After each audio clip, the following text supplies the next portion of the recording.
amma ba'd. Mempertahankan puji dan syukur kita atas kehadirat Allah Subhanahu wa Ta'ala, yang mana pada pagi hari ini kita masih diberikan kesehatan, kesempatan, serta keruangan waktu untuk dapat berkumpul di acara Temu Kangen Komunitas Indonesia Membaca yang ke-32. Kemudian sholawat berangkaikan salam marilah kita hadiahkan kepada ruh junjungan alam, Nabi besar Nabi Muhammad Sallallahu Alaihi Wasallam. Semoga dengan memperbanyak sholawat, Allahumma sholli ala Sayyidina Muhammad wa ala ali Sayyidina Muhammad, kita termasuk orang yang mendapatkan syafaat di yaumil kelak nanti. Amin, amin, ya rabbal alamin. Yang terhormat, Pembina Komunitas Indonesia Membaca, Abangda Abdi Prasetyo Wangsit. Yang sama kita hormati Ketua Umum Komunitas Indonesia Membaca, Abangda Abdul Rahman. Yang kami hormati narasumber yang akan membagikan ilmunya dengan kita, yaitu Abangda Septian Yuda Pratama Purwanto SPD. Kemudian yang sama kita hormati para mentor di Komunitas Indonesia Membaca, dan yang saya sayangi dan saya banggakan, teman-teman para member Komunitas Indonesia Membaca yang hadir di ruangan Zoom pada hari ini. Perkenalkan, saya Yuliani sebagai MC, dan rekan saya, Saudari Siti Habibah, sebagai moderator, akan membantu jalannya acara pada hari ini. Saya ucapkan selamat datang dalam acara Temu Kangen Komunitas Indonesia Membaca ke-32, mengangkat sebuah tema, belajar cara belajar. Nah, gimana nih? Pasti seru banget ya. Kita tunggu saja narasumber kita yang materi tentang belajar cara belajar. Baiklah, untuk memulai acara pada hari ini, marilah kita memulainya dengan mengucapkan basmalah. Bismillahirrahmanirrahim.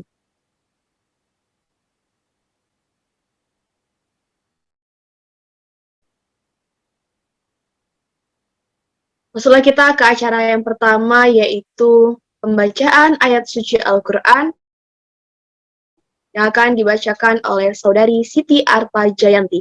Kepada Saudari, disilahkan.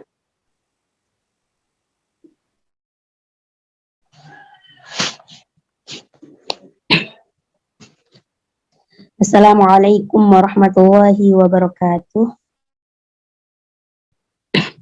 Waalaikumsalam warahmatullahi wabarakatuh.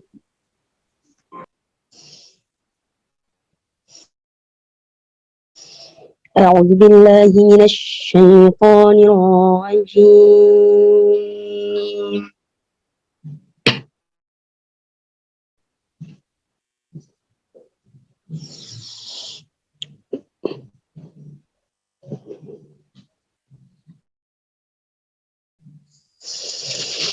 Bismillahirrahmanirrahim.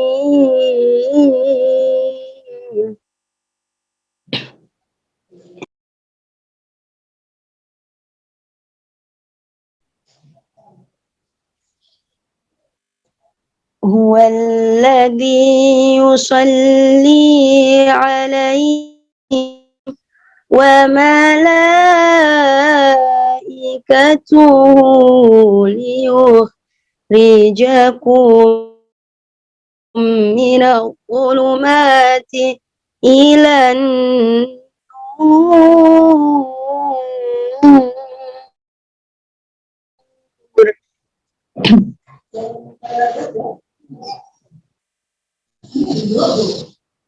Wa kana bil mu'minina rahima.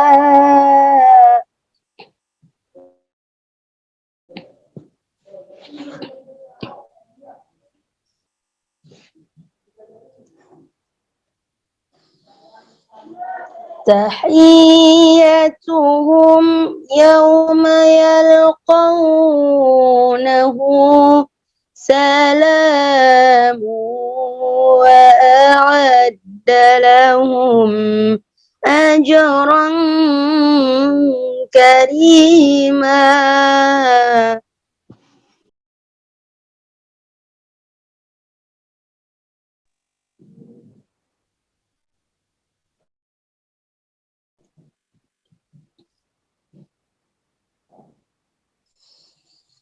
يا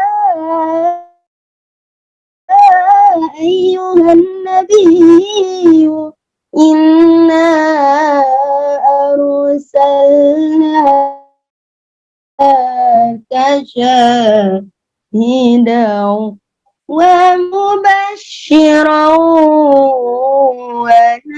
ونذيرا.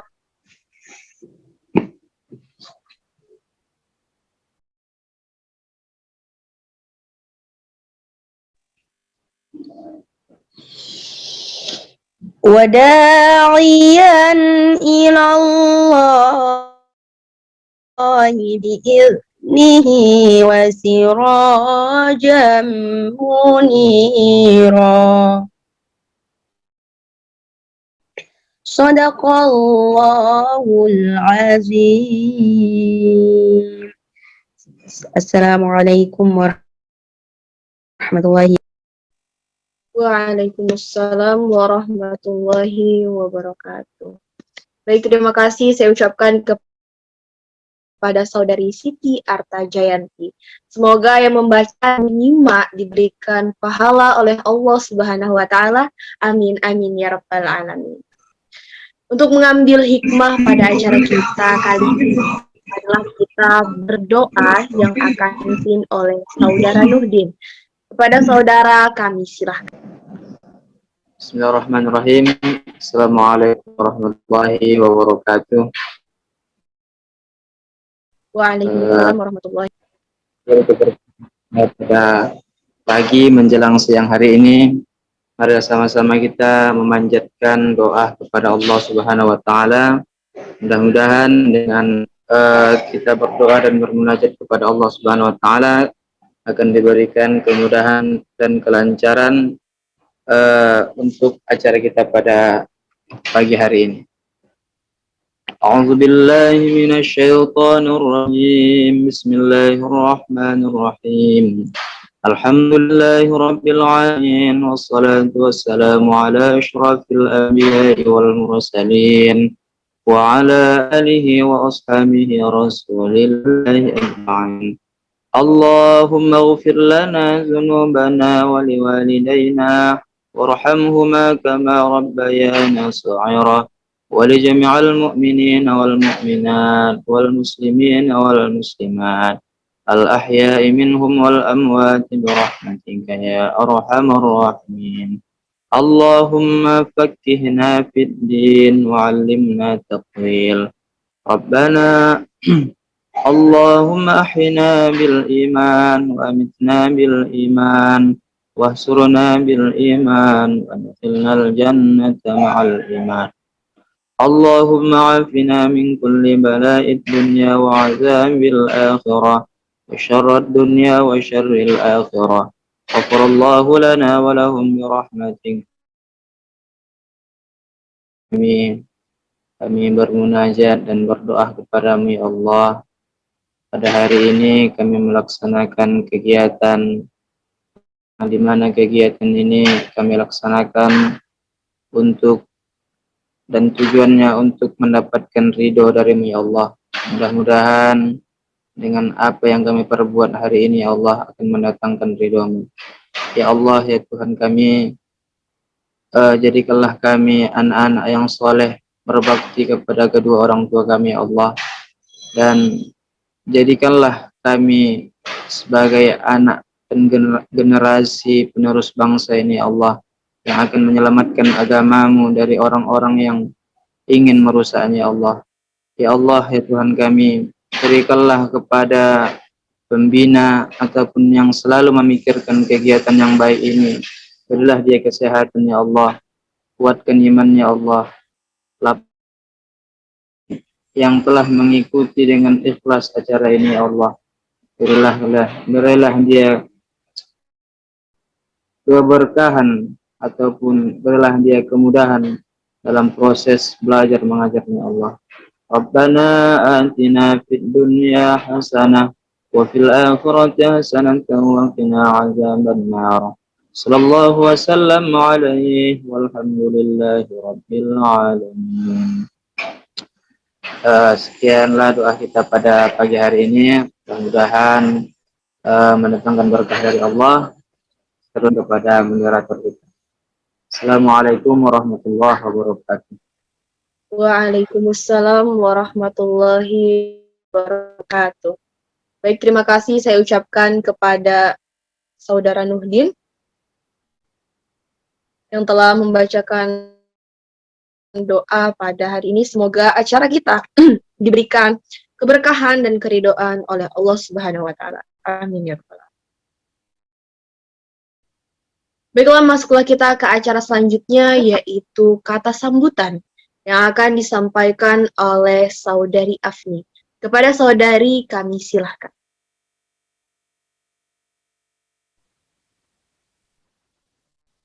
Baik, sebelumnya terima kasih kepada moderator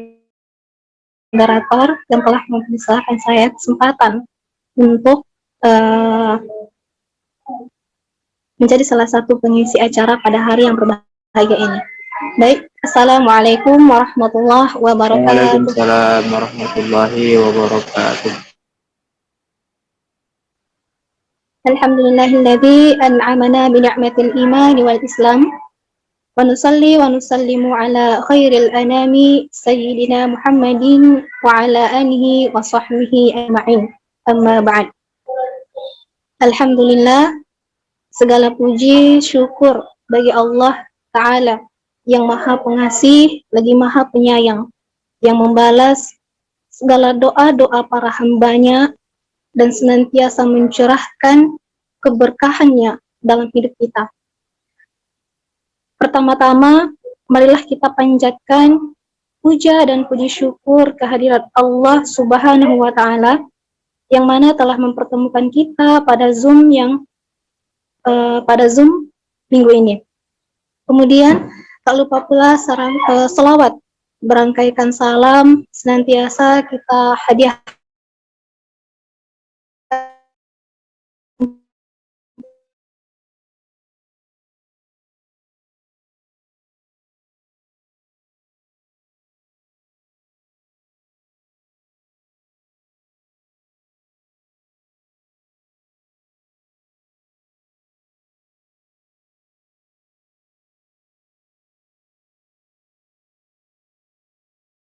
para mentor komunitas Indonesia Membaca dan yang saya banggakan seluruh rekan-rekan anggota di komunitas Indonesia Membaca.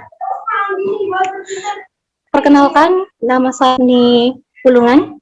Saya berasal dari Kota Pinang dan saya merupakan salah satu mahasiswi dari Universitas Sumatera Utara di Kota Medan. Nah, dalam rangka pertemuan ini teman-teman, akan beri terima kasih pada moderator yang telah memberikan saya kesempatan untuk mengisi acara pada minggu ini.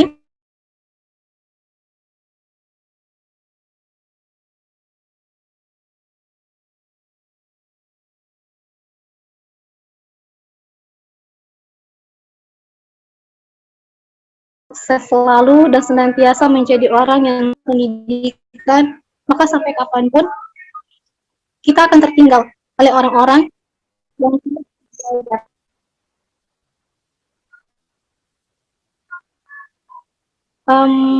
Mungkin itu saja yang bisa saya sampaikan, kurang lebihnya saya mohon maaf. Assalamualaikum warahmatullahi wabarakatuh.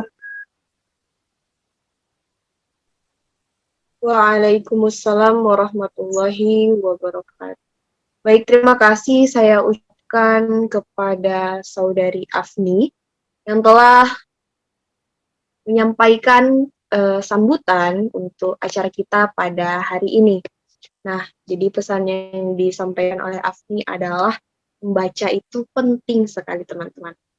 Baiklah, masuklah kita ke acara yang dinanti-nantikan, yaitu penyampaian materi dari narasumber kita yang akan dipandu oleh moderator. Kepada Saudari Siti Habibah, forum saya alihkan.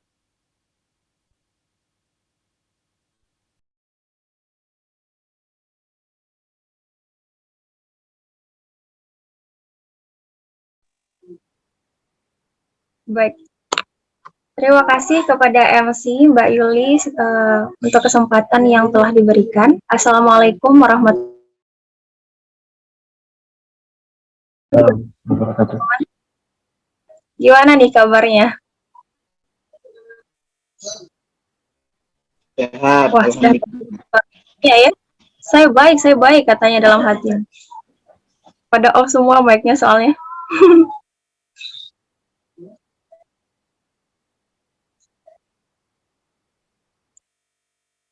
Baik, perkenalkan nama saya Habibah, yang alhamdulillah diberi kesempatan untuk membantu jalannya sesi diskusi kita pada Temu Kangen kali ini, yang akan bertemakan belajar cara belajar. Sepertinya ini adalah salah satu problem ya bagi kita para pelajar nih, apalagi terkait dengan bagaimana cara kita belajar yang menyenangkan namun tetap dapat poin-poin yang dipelajari tersebut. Karena seringkali kan kalau belajar itu ya ada aja permasalahan yang tiba-tiba muncul, kadang-kadang tiba-tiba jenuh, terus bingung apa yang dipelajari, terus juga lagi udah lama belajar tapi nggak ngerti-ngerti dan permasalahan lainnya. Nah, itu yang bakal kita bahas kali ini bersama narasumber kita yang luar biasa. Siapa lagi kalau bukan Abangda Septian Yuda Purwanto, maaf, Kakanda Septian Yuda Pratama Purwanto SPD. Dia saat ini adalah seorang guru sekaligus direktur di Pondok Pesantren Wahdah Islamiyah Samarinda. Riwayat pendidikan beliau pernah bersekolah di SMP Negeri 1 Balikpapan, SMK Negeri 1 Balikpapan jurusan Teknik Alat Berat, S1 di Universitas Balikpapan, Fakultas Keguruan dan Ilmu Pendidikan, jurusan Matematika. Nah, selain itu, beliau juga memiliki pengalaman organisasi teman-teman, di mana beliau pernah menjadi Ketua Korps Remaja Muslim Madinatul Iman pada tahun 2013 hingga 2016. Pernah juga menjadi Ketua HMF FKIF Uniba, atau Himpunan Mahasiswa Fakultas Keguruan dan Ilmu Pendidikan Universitas Balikpapan pada tahun 2014 hingga 2015. Nah, sekarang juga beliau ini menjadi anggota DPW Wahdah Islamiyah Kalimantan Timur atau Dewan Pengurus Wilayah Wahdah Islamiyah Kalimantan Timur sejak tahun 2017 hingga 2026 mendatang. Adapun prestasi beliau sudah tidak diragukan lagi teman-teman, di mana beliau juga merupakan seorang penulis antologi Ketemukan Dirimu Dalam Ta'aruf, penulis antologi Puisi Hagia Sophia, penulis antologi Pandemi Corona Untayan Rasa Sejuta Rasa, Masya Allah. Dan mari kita sapa. Assalamualaikum Kak. Panggilnya Abang Septian. Assalamualaikum. Ya, waalaikumsalam warahmatullahi wabarakatuh. Maaf, belum bisa lihat kamera ya. Ya, sebentar saya posisikan dulu yang enak. Sudah mulai sekarang kan belum kan ya? Gimana nih kabarnya? Alhamdulillah sehat. Terima kasih Kak Bibah. Oke. Baik teman-teman, harap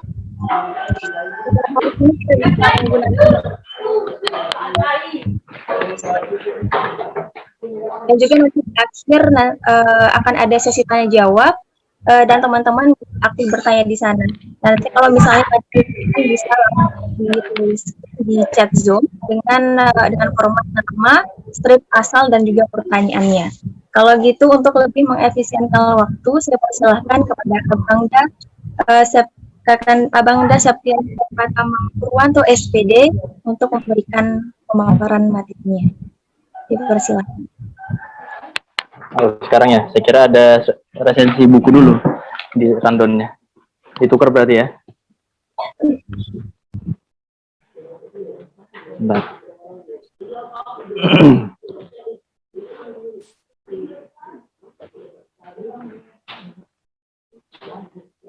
Ya, saya posisikan di sana sebentar ya. Saya tadi habis ada kerja bakti di pondok. Bentar ya. Dan lihat randonnya 11.50. Kalau di sini masih Tanggal 12. Sebentar ya, sebentar. Eh,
Ya, tes suara saya kedengaran nggak?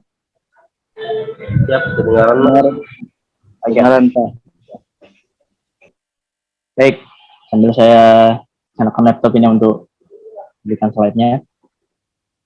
Aku sapa dulu ya. Bismillahirrahmanirrahim. Assalamualaikum warahmatullahi wabarakatuh. Waalaikumsalam warahmatullahi wabarakatuh. Warahmatullahi wabarakatuh.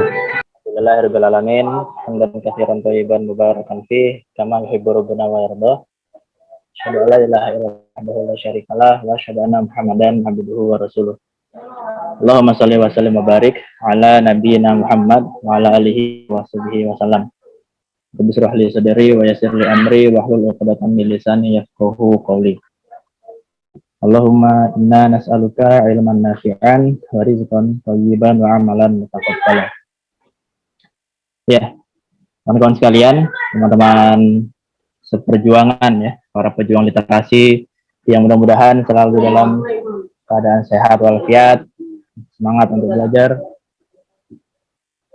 Ya, makasih ya. Tolong ambilkan juga di situ nih, ada casan HP. Lain di tas. Ya, ada di bagian depan. Lain yang depannya lagi.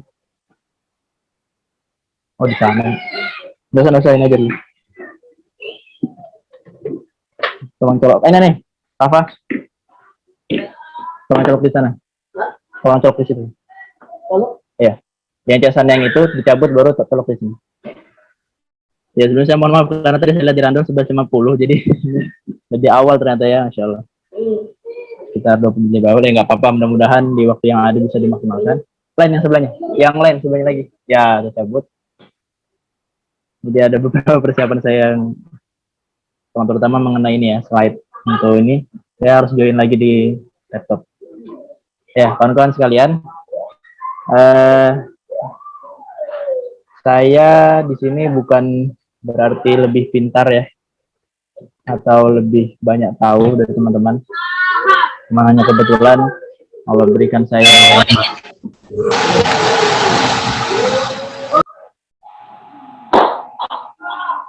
Bentar dulu, saya pakai dua perangkat. Tahu sini? Aduh, kurang masuk ke rumah.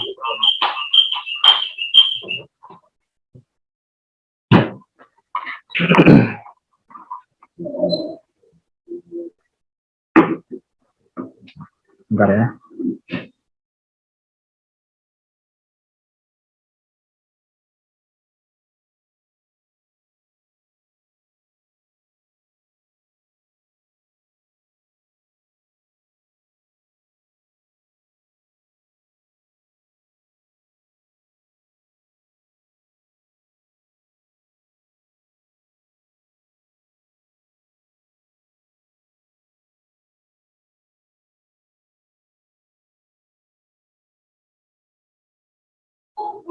Ya, maaf ya teman-teman.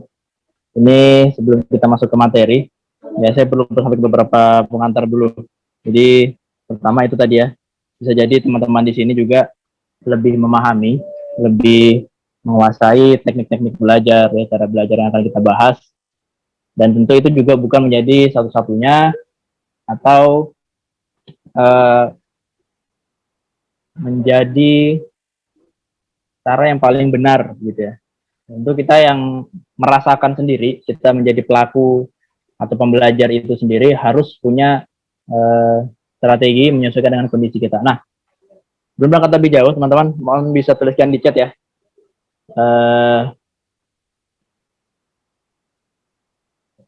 Asal daerah dan apa keunikan dari daerah teman-teman masing-masing. Ini kan kalau ada 9 ya, karena saya pikir 2 perangkat. Oh, berkurang lagi malah. Ya, jadi 8. Ya, sambil kita perkenalan, boleh deh teman-teman tulis nama daerahnya dan apa yang berkesan atau yang paling ngetren, yang paling dikenal di daerah teman masing-masing.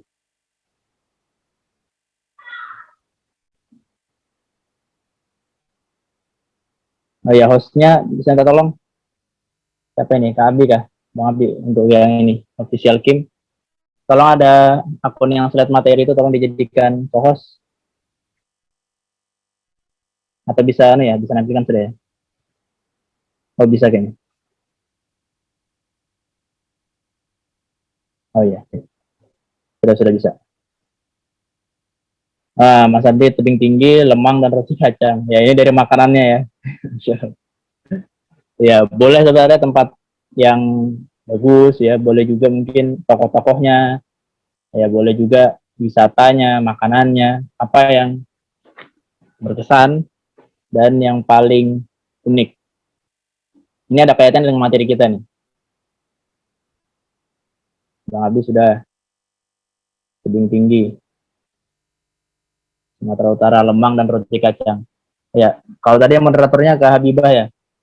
Ya, Kak Habibah mungkin bisa juga dari mana tadi asalnya. Kemudian sampaikan itu.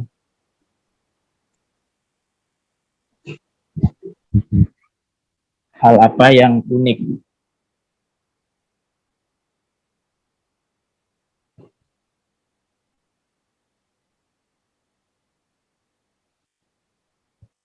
Mana yang lain? Atau jangan-jangan hanya standby. Oh ada Kak Yuliani ini ya. Kak Yuliani di Labuan Batu Utara. Labuan Batu itu Sumatera Utara ya. Oh sama-sama Sumatera Utara ya. Sungai dan wisata alamnya yang indah, Masya Allah. Oke, 2 sudah. Sama-sama orang Sumatera Utara. Kalau saya di Samarinda, bersama Mas Rahman ya. Mas Rahman, Ketua Kim. Kita kalau di Samarinda ini yang terkenal Sungai Mahakam. Makanannya nasi kuning. Ya, nasi kuning hijai ya, yang lumayan terkenal tuh. Dan ada lagi kalau wisatanya di sini di apa yang wisata awan itu di Berabai, sering tinggi juga. Ya pakai spion sebelah nggak kena tilang ya. Yang boceng pakai helm, yang belakang nggak pakai nggak apa-apa. Kayaknya itu di beberapa tempat dia juga itu, Mas Abdi ya. Agak merendahkan, bukan merendahkan ya, agak menganggap sepele peraturan gitu ya.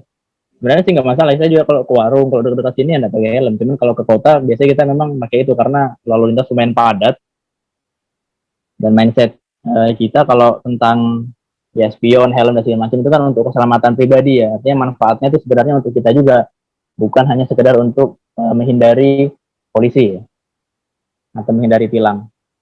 Oke, nomor 2 yang lainnya mudah-mudahan bisa segera respon juga ya teman-teman, bisa menyimak. Nah dari sini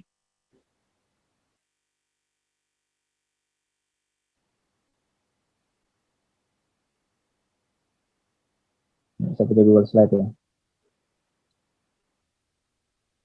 Oke, kelihatan ya. Nah, kalau seadanya ya saya buat screen-nya.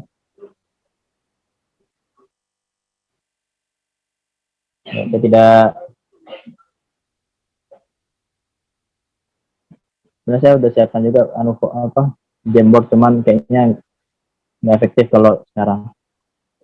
Oh ini Kak Lombok, mampir ke sini makan-makan pelecing. Pelecing itu semacam lalapan ya, atau sambal. Ya, saya tidak asing juga dengan itu. Oke. Tema kita kan tentang belajar, cara belajar ya, teman-teman. Jadi, kenapa tadi di awal saya tanya itu, tempat dan keunikan atau keistimewaan dari setiap tempat. Ya. Karena, pertama, ya, di setiap kita belajar, itu kita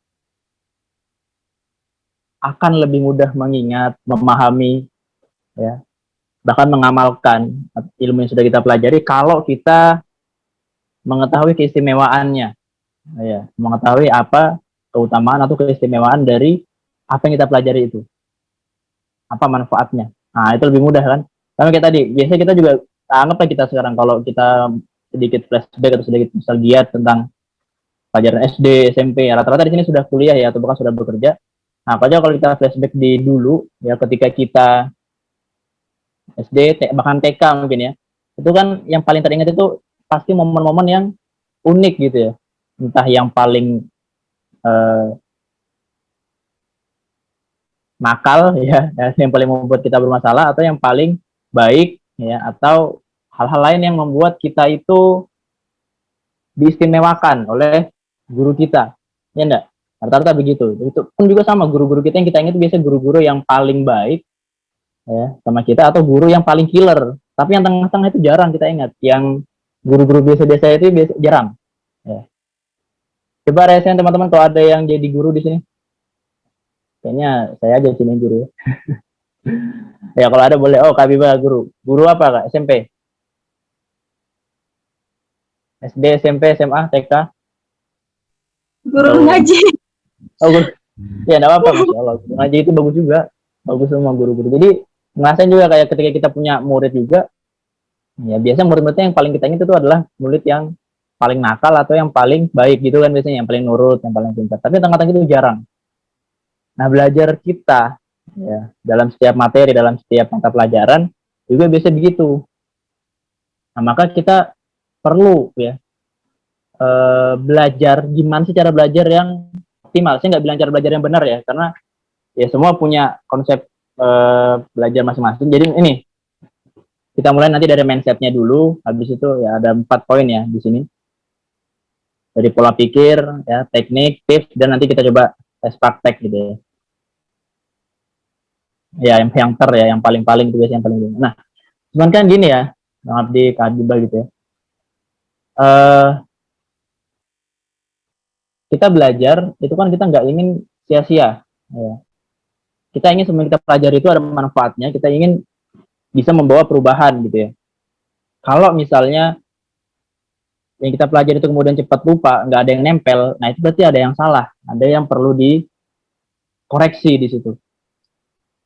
Karena Allah Subhanahu Wa Taala sudah menciptakan kita dengan kemampuan yang baik, ya, kemampuan yang banyak juga. Ya. Kalau di surah Atin itu, laqad khalaqnal insana fi ahsani taqwim. Kita ini sudah menjadi sebaik-baik bentuk.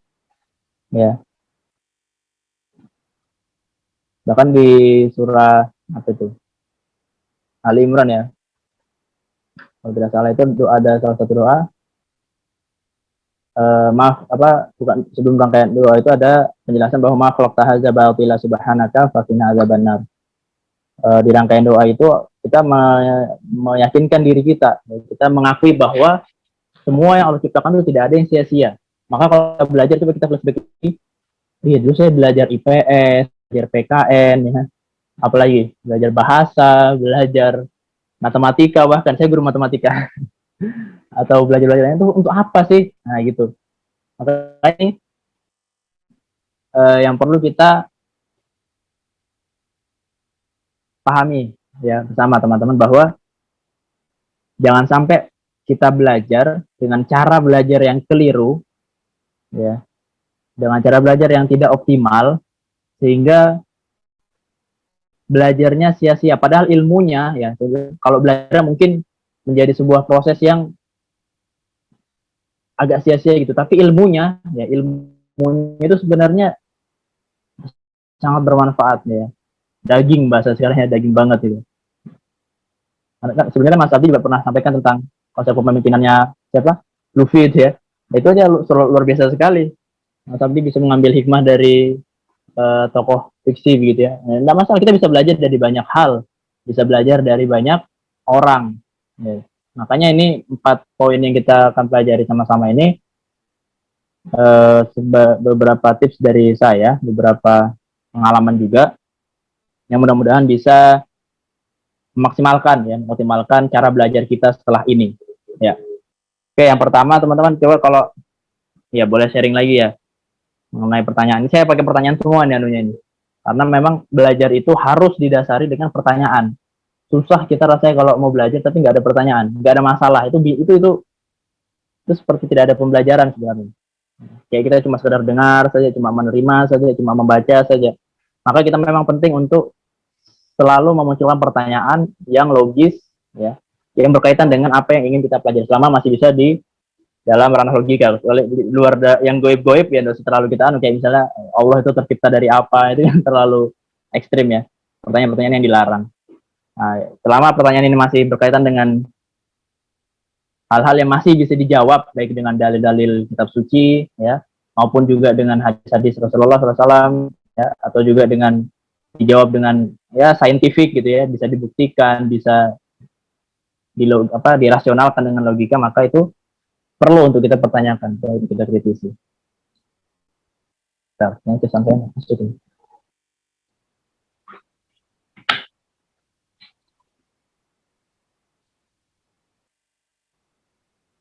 Ya. Jauh lebih besar daripada kita mematok atau mendefinisikan tujuan belajar kita, teman-teman sekalian, kita juga harus sangat perlu menjawab pertanyaan mendasar ini. Apa tujuan hidup kita? Ya, ini salah satu pepatah Arab yang saya tulis, mansaro ala darbi wasola. Ini 3 pepatah yang berangkaian sebenarnya. Ada manjada wajada, ya.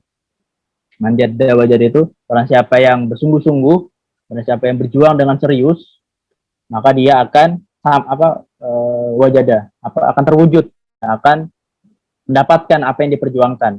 Yang kedua, manso baru zofiro. Ya, siapa yang bersabar, maka dia akan beruntung. Ya. Bersabar ini nggak cuma sekedar pasrah ya, beda sabar sama pasrah. Itu sabar itu kita bisa mengendalikan diri, tidak marah, tidak emosi, tapi kita tetap tenang dan memikirkan strategi bagaimana saya bisa mendapatkan itu. Nah, sabar itu penting teman-teman untuk bisa mencapai tujuan. Sabar zafiro, sabar dia beruntung. Ya, dia tetap mempertahankan akal sehatnya, jiwanya juga tetap bersih supaya tidak terpengaruh oleh kemarahan sesaat atau dendam ya, atau hal-hal lain yang menghilangkan kesabarannya. Yang ketiga ini, mansaro alat darbi wasola. Siapapun yang berjalan pada jalurnya, maka dia akan sampai pada tujuannya. Nah, ini sekarang yang sering terjadi pada, bahkan saya lihat generasi kita, anak kita ya, agak sangat saya miris itu, tujuan hidupnya aja mereka nggak tahu, mereka bingung mau kemana. Iya, kalau saya tujuan hidup mereka sekedar bikin, saya mau bermanfaat, saya mau sukses di dunia akhirat, saya mau begini. Itu betul, kita semua nggak ada yang mau gagal, tapi itu belum terdefinisi dengan jelas. Ya, itu belum konkret. Ya, saya kasih waktu 1 menit ya. Ya, coba teman-teman. Ini ada Kak Habibah, Kak Putri Rizky, Kak Yuliana tadi yang MC ya, Yuliana ya. Dan yang berdua tadi ada Kak tapi Kak sudah tadi kan. Ada Kak Siti Rahma, Kak Rahman, Kak Abdi, Kak Harta, Kak Nina. Ya. Ada yang mau sharing nggak? Tujuan hidupnya apa? Ini pertanyaan yang sebenarnya vital. Kita gini loh. Sama lah kayak kita belajar. Kan kita pasti mikir, ngapain saya belajar ya? Tujuannya nggak ada. Gimana kita mau sampai ke tujuan, kok tujuan aja kita nggak tahu. Akan lebih mudah kita berjuang, ya, akan lebih mudah kita berjuang kalau kita tahu apa yang kita perjuangkan. Kak Yuliani mau sharing. Oke, silakan Kak. Kalau mau lewat chat juga boleh.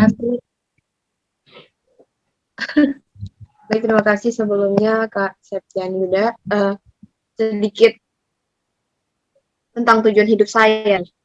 Jadi Kalau misalnya menurut Kak Yuda itu tadi yang dibilang yang bermanfaat untuk orang lain itu mungkin tujuannya belum jelas, memang itu belum jelas karena tujuan titik akhirnya itu mau kemana. Cuman saya mengutip dari Quran surah Az-Zariyat ayat 56, "Wa ma khalaqtul jinna wal insa illa liya'budun." Jadi dan aku tidak menciptakan jin dan manusia melainkan agar mereka beribadah kepadaku. Nah, jadi tujuan hidup kita udah jelas bahwa untuk beribadah kepada Allah. Jadi apapun yang kita lakukan di dunia ini tujuannya untuk beribadah gitu kan. Jadi ketika saya melakukan sesuatu hal dan saya pikirkan bahwa ini ada kaitannya dengan ibadah, maka lebih baik untuk ditinggalkan begitu. Jadi tujuan hidup saya adalah ketika apapun yang saya lakukan itu beribadah kepada Allah, mengingatkan saya kepada Allah, tujuan akhirnya adalah surga. Maka itulah yang menjadi tujuan hidup saya di dunia ini. Mungkin itu tadi sedikit tentang tujuan hidup saya kembalikan kepada Kak Septian Yuda. Terima kasih kali Yuliani ya. Maaf saya tadi baca Juliana. Ya, makasih Kak Yuliani. Masya Allah. Ya, ini mudah-mudahan Kak Yuliani nanti bisa menjadi ibu yang solihah, mendidik anak-anaknya seperti ini. Ini penting sekali ya. Ini beruntung sekali kalau ada Kak Yuliani punya suami, nanti suaminya sangat beruntung sekali nih. Sudah punya istri yang mindsetnya tidak hanya untuk dunia saja ya. Siapa tahu jodohnya ada di sini Kak ya. Allahu alam. Saya memotivasi untuk segera, tidak segera sih ya, tapi untuk mempersiapkan pernikahan terbaik gitu ya. Saya takut nanti saya gara-gara Kak Yuda ini mas manasin saya jadi saya nikah cepat. Nah, jangan. Enggak. Tapi pernikahlah di waktu yang tepat, bukan di waktu yang cepat. Nah begini, betul tadi ini bilangnya, cuman konteks ibadah itu ya tentu luas sekali ya. Ibadah itu kan artinya pengabdian. Ya, ini ada ketuanya abdi ya pembinanya. Itu pengabdian atau penghambaan kita kepada Allah Subhanahu Wa Taala. Jadi kalau kita sholat, zakat, puasa itu jelas itu ibadah yang sifatnya ritual. Tapi ada ibadah-ibadah lain yang sifatnya sosial. Bahkan ada juga ibadah untuk diri kita sendiri itu. Ya. Kita menjaga kebersihan itu juga ibadah ketika kita niatkan kebersihan lingkungan kita ya supaya nyaman untuk sholat, nyaman untuk belajar, itu kan dapat pahala juga dari situ. Dan lain sebagainya, banyak ya. Memang betul itu tujuan hidup kita. Tapi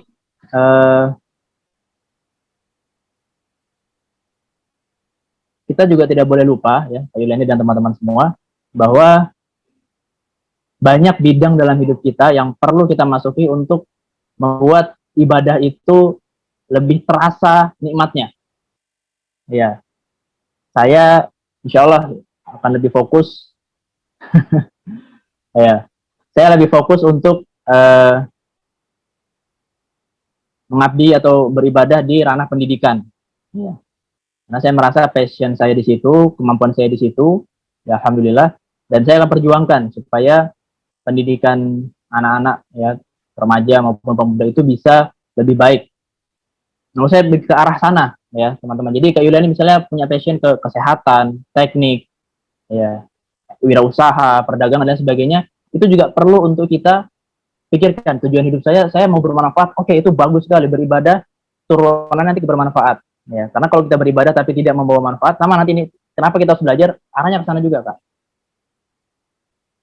Tapi yang perlu ini kan juga ya, perlu saya perjelas di sini. Kalau kita sudah punya tujuan, pendidikan juga, alhamdulillah. Sama-sama ya. Mungkin kayaknya rata-rata kita di Kim ini orang-orang pendidikan ya, guruan ya. Nggak apa-apa. Rata-rata karena ya tuntutan juga kita jadi guru harus terus belajar, harus banyak baca ya. Itu kayak sebuah siklus itu, harus utuh ya. Guru, belajar, mengajar, baca buku, buat tugas gitu-gitu ya, evaluasi dan sebagainya. Nah, setelah di sini, teman-teman sekalian, kalau kita sudah tahu tujuan hidup kita, tadi kita pagarin ya, sudah kita definisikan, saya ingin beribadah, saya ingin bermanfaat, saya ingin di bidang ini. Nah, itu lebih konkret lagi, pendidikan kah, atau di bidang tadi, wirausaha dan sebagainya. Lebih spesifik lagi nanti, ya mungkin ada pembahasan lebih dalamnya, tapi intinya di situ dulu, kita tentukan tujuannya apa, kemudian di bidang apa kita akan lebih banyak bermanfaat dan berkontribusi. Ini yang akhir-akhirnya juga agak keliru pemahaman teman-teman ya. Ada beberapa orang itu yang dia resign dari sebuah lembaga atau sebuah bidang hanya untuk beribadah ya. sebenarnya beribadah itu kan bisa di mana saja dan di bidang apapun, ya selama memang diniatkan untuk Allah Subhanahu. Sehingga dia akan menjaga ketika dia menjadi pemimpin kota, dia menjadi pejabat, anggota dewan, atau apa pedagang misalnya, dia akan jujur, dia akan menjaga nilai-nilai ibadah di situ. Dia tidak akan mencurangi orang, ya. Karena semua bidang itu bisa kita gunakan untuk ibadah. Nah, ya di sini saya ingin memperjelas juga ya definisinya belajar. Ini menurut saya ya, setelah saya pengalaman dan saya baca-baca juga, bahwa belajar itu bukan cuma dengerin, kayak begini ya, saya menyampaikan ada yang dengerin, bukan sekedar membaca. Jadi ini kan komunitas Indonesia Membaca, saya agak menyayangkan kalau kita belajar itu hanya dari buku saja, meskipun itu penting juga. Tapi bukan cuma itu, dan bukan hanya menulis, bahkan tidak boleh kalau cuma berpikir. Nah, ini kan 4 aspek ya, mendengarkan, membaca, menulis, dan berpikir. Nah, berpikir pakai hati ya. Panjang pembahasannya itu. Kalau otak kita itu sebenarnya apa namanya, organ tubuh yang Allah berikan untuk merekam ingatan dan mengolah informasi. Tapi yang menentukan atau yang membuat otak itu bisa berpikir sebenarnya adalah hati. Ya. Nanti di akhirnya saya akan jelaskan juga, ada teori Jim Kwik itu yang menunjukkan bahwa memang manusia itu ya orang makhluk hidup yang lebih mengedepankan emosional daripada rasionalnya. Nanti saya kasih contoh sedikit. Ya, maka harus dilakukan dengan disiplin dan menghasilkan perbaikan. Kalau belajar kita tidak kita lakukan dengan disiplin, itu bukan belajar. Kenapa? Karena disiplin ini kalau dari bahasa Latin ya, discere tulisannya, saya nggak tahu cara bahasa gimana. Tulisannya discere, itu artinya belajar. Ya, jadi orang Latin kalau ngomong belajar tuh discere, ya, discere, nggak tahu discere, tulisannya discere. Itu artinya belajar. Jadi disiplin dan belajar itu erat sekali kaitannya. Nah, kalau belajar tapi nggak disiplin, itu kita nggak bisa dapat apa-apa. Kalau hanya membaca saja, karena kita membaca kan pada saat bosan waktu luang ya, baca. Ada mungkin paham apa yang dibaca, tapi habis itu apa? Apakah yang kita baca itu kemudian membawa perbaikan bagi diri kita? Nah, perbaikan ini akan kita hasilkan, akan kita dapatkan kalau kita bisa disiplin dalam belajar. Jadi ini penting sekali untuk mencari guru yang mengedepankan aspek disiplin ini. Kita belajar ini juga satu poin yang saya lupa tulis di sini ya. Baru terus pas tadi lupa. Bahwa belajar itu butuh guru, teman-teman. Ya. Kalau kita belajar tapi mandiri gitu ya. Makanya saya bilang sini bukan cuma sekedar dengerin, bukan membaca, bukan sekedar membaca, bukan hanya menulis. Bahkan tidak boleh kalau cuma berpikir. Ini bisa sesat. Bisa sesat kalau kita belajar tapi tidak berpikir tapi tidak ada gurunya. Ya. Bahkan ada pepatah Arab kalau salah itu, kalau yang terjemahannya itu kira-kira gini, kalau kita berpikir tanpa guru atau belajar tanpa guru gitu ya, itu gurunya adalah setan. Iya, ada yang pernah dengar seperti ini ya. Karena kita seolah-olah membenarkan diri kita saja. Kalau ada guru tuh guru kita bisa negur, bukan begitu tong, bukan gitu bukan gitu mas, nah, yang betul begini. Nah, ada guru yang mengingatkan. Jadi belajar itu harus dilakukan dengan disiplin dan menghasilkan perbaikan. Saya mau izin tambahkan sedikit, serta dibimbing oleh guru. Oh ini ada yang resen, kenapa kak? Silakan, ada yang mau disampaikan? Ya boleh aja kita diskusi ya. Kalau ada yang mau disampaikan. Nah, langsung masuk teknik ini ya. Saya mohon maaf tadi agak keliru mungkin menyusun ini. Kayaknya setelah ini. Oh iya, belum saya selesai. Ya, gini deh. Sekarang kita masuk ke tips ya, tips belajar. Bukan tips, teknik. Ya, ada yang pernah dengar ini teknik Pomodoro?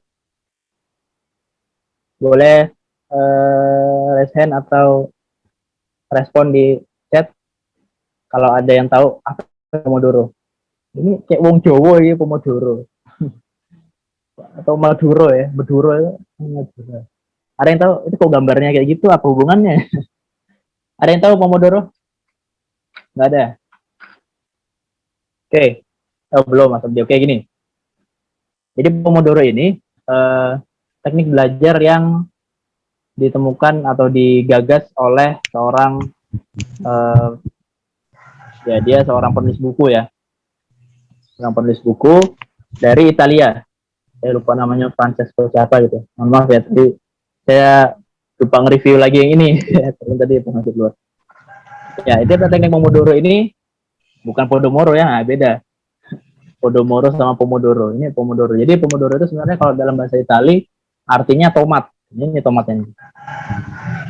Jadi di mungkin kalau teman-teman yang perempuan ya, yang suka masak dan dia menggeluti dunia masak dengan telaten, itu biasa punya timer yang ini, tapi bentuknya macam-macam. Kayak jam, ya, ada yang bentuknya yang kayak jam waker yang dia tuh fungsinya timer. Ya. Jadi si siapa sih namanya saya lupa lagi tadi. Ya si pencetus Pomodoro ini dia waktu itu pernah gagal ya. Dia belajar macam-macam kok kayak susah masuk, kayak nggak berefek apa-apa pembelajaran dia, sehingga dia mikir gimana caranya untuk bisa efektif, optimal, bisa fokus belajar. Maka dia terpikir ini alat ini, ya.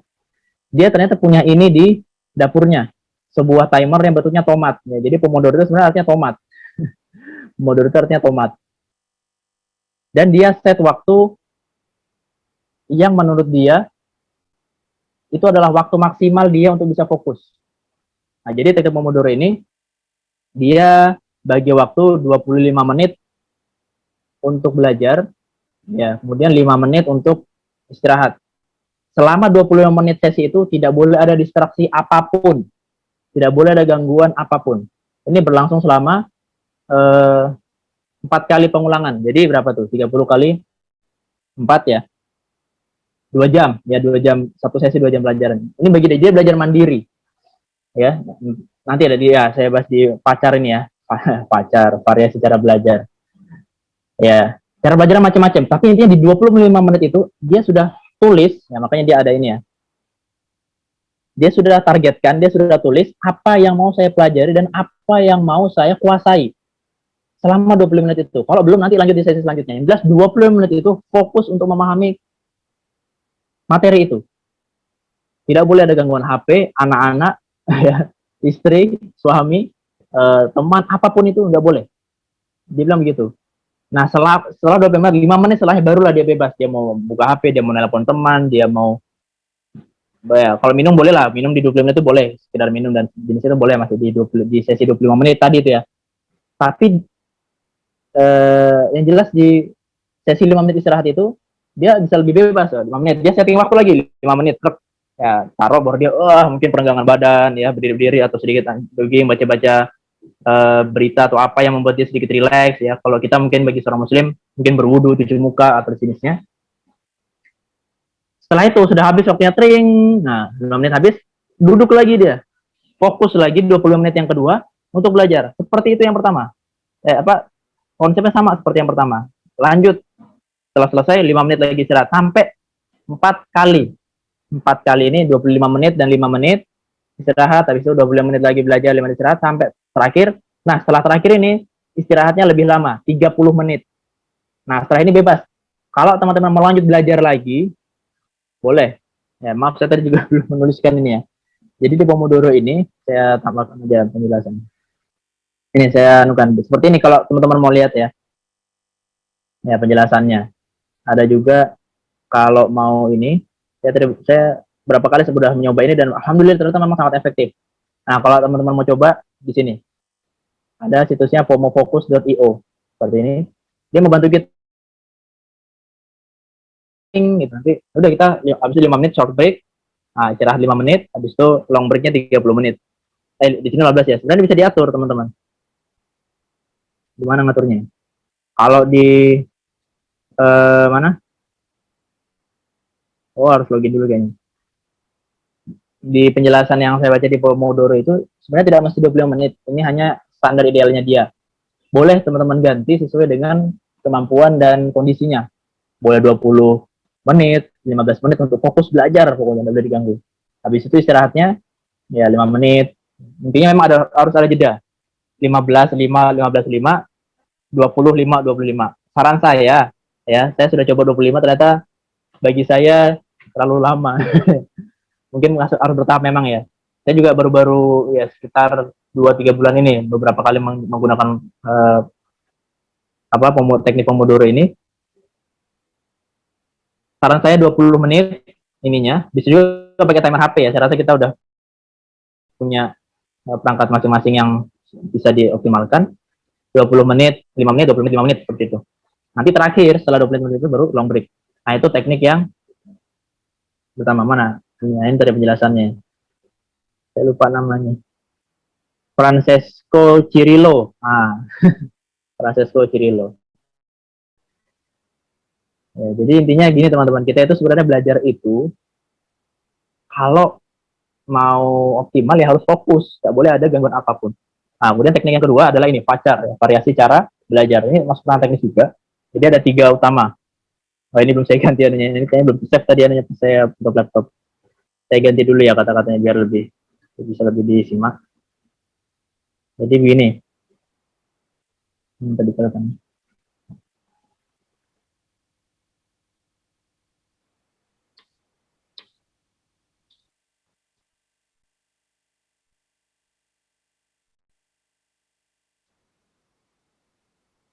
Ya, ini yang saya tadi. Lupa saya. Tadi sudah saya ketik cuman belum save dia ternyata pas.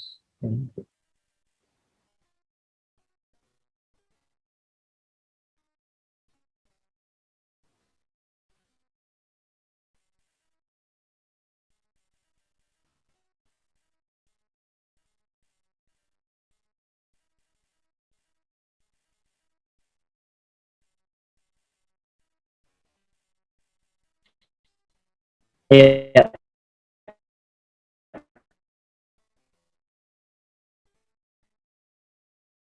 hanya pakai mata dan telinga saja itu mungkin hanya sekitar 20 sampai 30% materi yang bisa kita pakai. Kalau kita sambil mencatat, sambil merangkum itu lebih banyak, bisa sampai 60 sampai 70%. Nah, kalau mau 90% ke atas itu dengan cara praktek atau bahkan mengajarkannya lagi. Nah, itu baru bisa 100% tuh. Makanya di tipsnya yang terakhir nanti dari Jim Quick, ya itu ada juga tentang mengajar. Ya, mendengarkan kuliah dan terakhir membuat proyek atau latihan soal. Ini juga bisa variasi belajar. Jadi teman-teman bisa selang-selingi. Misalnya di sesi pertama belajar mau baca dulu, terus catat. Ya. Atau boleh dari yang ini dulu, oh ada tugas kuliah nih, atau ada tugas sekolah. Boleh itu dulu dikerjakan. Fokus 20 menit, tadi pakai teknik Pomodoro tadi ya. Fokus mengerjakan, nanti 5 menit istirahat. Fokus lagi 20 menit mengerjakan, sudah selesai waktu istirahat, tapi masih ada sesi belajar yang harus saya lakukan. Ya udah, baca-baca buku kah, atau mendengarkan podcast, mendengarkan materi ya. Oh, gimana kalau podcastnya lebih lama dari 20 menit tadi ya? Terserah kalian, mau sampai selesai baru kalian istirahat, boleh. Itu kan hanya saran ya. Teknik yang saya sarankan, yang saya rekomendasikan untuk bisa digunakan. Oke, nah ini kita masuk bahasan yang ketiga, tips belajar. Nah, ini dari Intuit tadi ya. Apa? Itu tadi di situ. Ada nggak? Khusus apa? Ya, 6 poin ya dari Big Fast ini. Ini teknik cara cepat belajar dari Jim Quick. Ya, Jim Quick ini salah satu, ya bisa dibilang pakar ya, pakar atau penulis buku. Bukunya yang terkenal itu namanya, judulnya Limitless. Kalau diterjemahkan Limitless itu tanpa batas ya. Limitless. Bukan tanpa batas, sebenarnya batas yang kecil gitu ya. Bisa sih dimaknai tanpa batas juga. Jadi beliau ini, Jim Quick ini menulis banyak materi atau mengisi banyak perkuliahan, seminar dan sejenisnya yang berkaitan dengan ilmu otak ya, neurologi dan teknik belajar. Pertama, belief.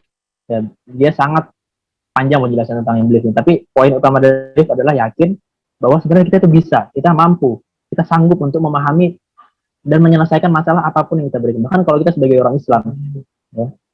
Maaf kalau ada yang beragama lain ya, dan tadi saya ngomongnya kalau ada berkaitan sama ayat-ayat Quran atau hadis atau pepatah Arab, karena itu yang sering saya pelajari, maaf. Kemudian kalau di orang Islam kan kita tahu ya, di surah Al-Baqarah ayat terakhir itu, ya la yukallifullahu nafsan illa wus'aha, bahwa Allah tidak akan membebani seorang di luar batas kemampuannya. Ya, maka kalau kita sudah dapat masalah, berarti yakinlah bahwa Allah itu sudah memberikan sepaket dengan solusinya. Orang buat gembok aja ada kuncinya juga ya kan, maka Allah pasti sepaket juga ngasih masalah, ada solusinya juga. Di surah yang lain ya, fa inna ma'al usri yusra, inna ma'al usri yusra. Ya, di sebuah apa, maka sungguh bersama ya. Berarti kan ayat di sini pakai ma'ah. Mungkin kalau ada yang pondok atau yang belajar bahasa Arab, Ya, ma'a itu artinya kan bersama ya, bukan setelah. Di ayat yang lain memang ada, ba'da usri yusra ada di ayat yang lain. Tapi di ayat ini Allah ulang bahwa bersama kesulitan itu ada kemudahan, dan bersama kesulitan yang tadi di ayat sebelumnya ada kemudahan. Artinya apa? Ada satu kesulitan yang kita dapatkan, sebenarnya ada kemudahan yang lebih banyak. Ya, ada kemudahan lebih banyak yang bisa kita dapatkan. Ya. Kalau kita meyakini itu, teman-teman. Jadi, maaf, slide saya masih kelihatan ya? Oh, masih ya. Tapi di sini connecting kayaknya agak gangguan jaring.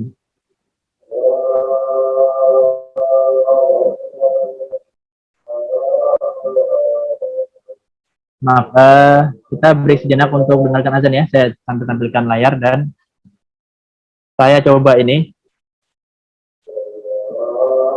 keluar ya akun saya yang ini.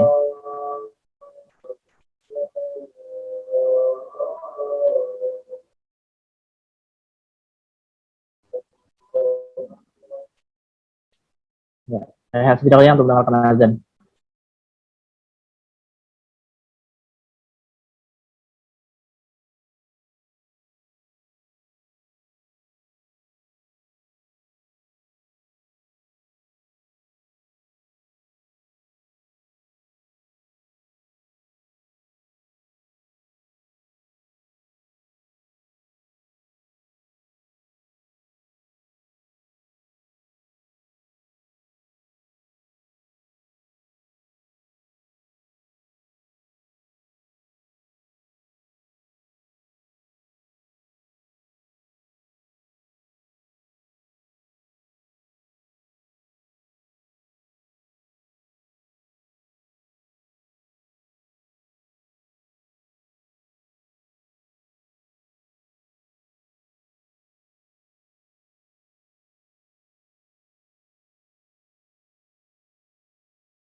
Suara videonya kedengaran? Kedengaran nggak suara? Kedengaran ya tadi suara videonya? Oke, saya coba anukan lagi ya. Saya play aja dulu ya.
Ada pencerahan apa yang barusan Anda rasakan. Jadi Anda baru saja berlatih membaca layaknya seorang pembaca Quran, dan saya yakin banyak orang mampu membaca teks tadi. Dan inilah teks yang baru saja dibaca.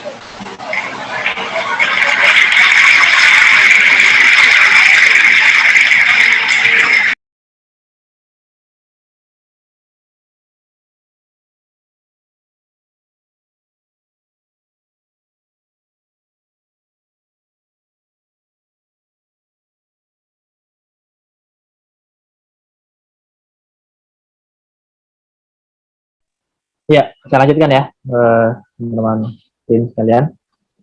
Tadi ini saya tampilkan video dari TEDx Indonesia ya, TEDx Jakarta.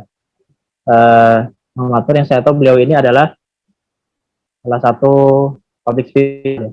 Dia juga concern atau sangat tertarik di bidang presentasi, literasi juga. Maka salah satu ini saya sangat rekomendasikan teman-teman untuk baca ini. How to read 52 books in a year. Berarti ditargetkan satu pekan itu satu buku habis, ya.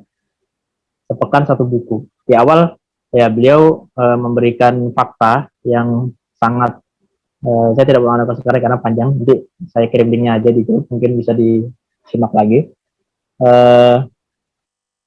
Fakta bahwa memang belajar kita sangat rendah. Apa namanya? Kesadaran belajar, kesadaran membaca itu masih sangat rendah. Makanya apa tadi namanya? Pak Muhammad Nur tadi, ya dia merasa perlu ada strategi untuk kita bisa belajar lebih optimal, belajar lebih baik. Nah, salah satunya dengan membaca cepat. Ya, tadi sudah dibuktikan ya salah satu triknya. Ternyata kita kalau baca itu, ya perlu kita latih memang. Kita tidak perlu baca secara rinci. Kita baca sekilas itu dan tadi ya, jangan bersuara gitu. Fokus kayak baca dalam hati, tapi gitu gimana ya, menjelaskan ya. Itu kayak langsung to the point, memahami rangkaian paragraf itu. Ternyata kita bisa, kayak tadi tuh ya, 2 paragraf panjang, tapi ternyata kita bisa selesaikan dalam berapa detik aja. Ya, tadi beliau sudah coba challenge gitu ya, ternyata bisa. Nah, seperti itu teman-teman. Jadi, kembali lagi ke sini ya, tips yang tadi sampaikan oleh Jim Quick ya mengenai belief, ya, kita yakin bahwa kita bisa, kita mampu. Kemudian yang kedua, exercise, ya, latihan. Tadi masuk tadi itu. Kita latihan untuk bisa belajar dengan cepat. Jadi ada banyak teknik membaca ya, ada membaca cepat, membaca apa, ada skimming ya, skimming, membaca efektif, macam-macam. Mana yang mau kita pakai, ini tergantung tujuannya tadi. Kalau kita tujuan belajarnya untuk memahami detail, maka ini harus hati-hati. Ini tidak boleh membaca apa sih bahasanya, scanning ya. Tidak boleh membaca sekedar set gitu. Harus detail, tahun, angka, tokoh. Nah, ini harus hati-hati. Ini perlu membaca apa bahasa apa namanya, saya lupa itu.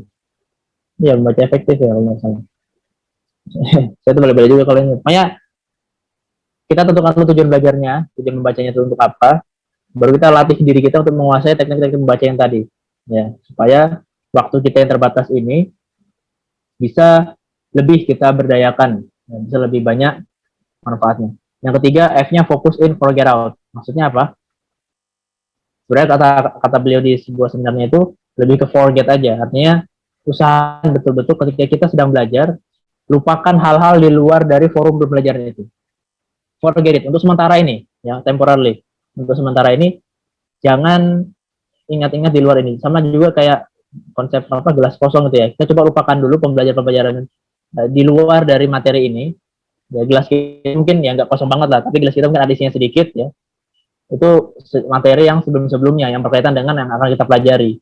Ya, jadi kita menambah ilmu, menambah wawasan, menambah pemahaman kita, ya, yang sesuai dengan apa yang ingin kita kuasai, ya. Lupakan yang di luar, fokus pada apa yang ada di dalam. Yang ketiga, keempat, aktif. Ya, harus aktif. Kalau kita ngantuk, harus dilawan. Nggak boleh kita diam-diam aja. Sendiri jujur kalau diam lebih dari 10 menit itu cenderung ngantuk. Maka saya harus lawan. Salah satunya dengan cara menulis. Ya, kalau boleh ngemil ya, kalau agak nyantai. Atau minum. Ya, tulis, minum, ngemil atau apa ya. Aktif bertanya juga boleh. Diskusi. Karena pembelajaran itu kalau hanya gurunya yang menyampaikan, itu namanya gurunya yang, maaf ya, dia kayak pamer ilmu gitu. Ya, tapi kalau belajar yang sebenar itu harusnya fokusnya ke murid. Ya, kalau bahasanya sekarang kan student oriented ya, orientasinya kepada murid supaya dia itu berkembang. Murid ini harus lebih baik dari sebelumnya. Nah, bagaimana kita tahu dia lebih baik dari sebelumnya kalau ternyata dia itu cuma sekedar dengerin aja. Pas ditanya pelongo, dia nggak kita bawa aktif belajar. Nah, dari tadi saya berusaha beberapa kali untuk mengajak teman-teman interaktif gitu. Karena saya khawatir kalau nggak ada interaksi, tidak ada respon, tidak ada timbal balik begitu, Ya, kekhawatiran saya itu kita hanya lewat lalu saja, tidak ada yang nyangkut. Kalau bahasa apa, kalau bahasa itu masuk telinga kanan, keluar telinga kanan, mantul, ya, ilmunya mantul. Kalau masuk telinga kanan, keluar telinga kiri, oke lah, memang itu kayak terkesan sia-sia, tapi setidaknya ada yang lewat lah, ya, ada yang nyangkut. Kalau masuk telinga kanan, keluar telinga kanan, ya mantul ilmunya. Itu akibat dari pembelajaran yang tidak aktif. Yang keempat, state. Nah, state ini bahasa kata apa, sinonim dari condition.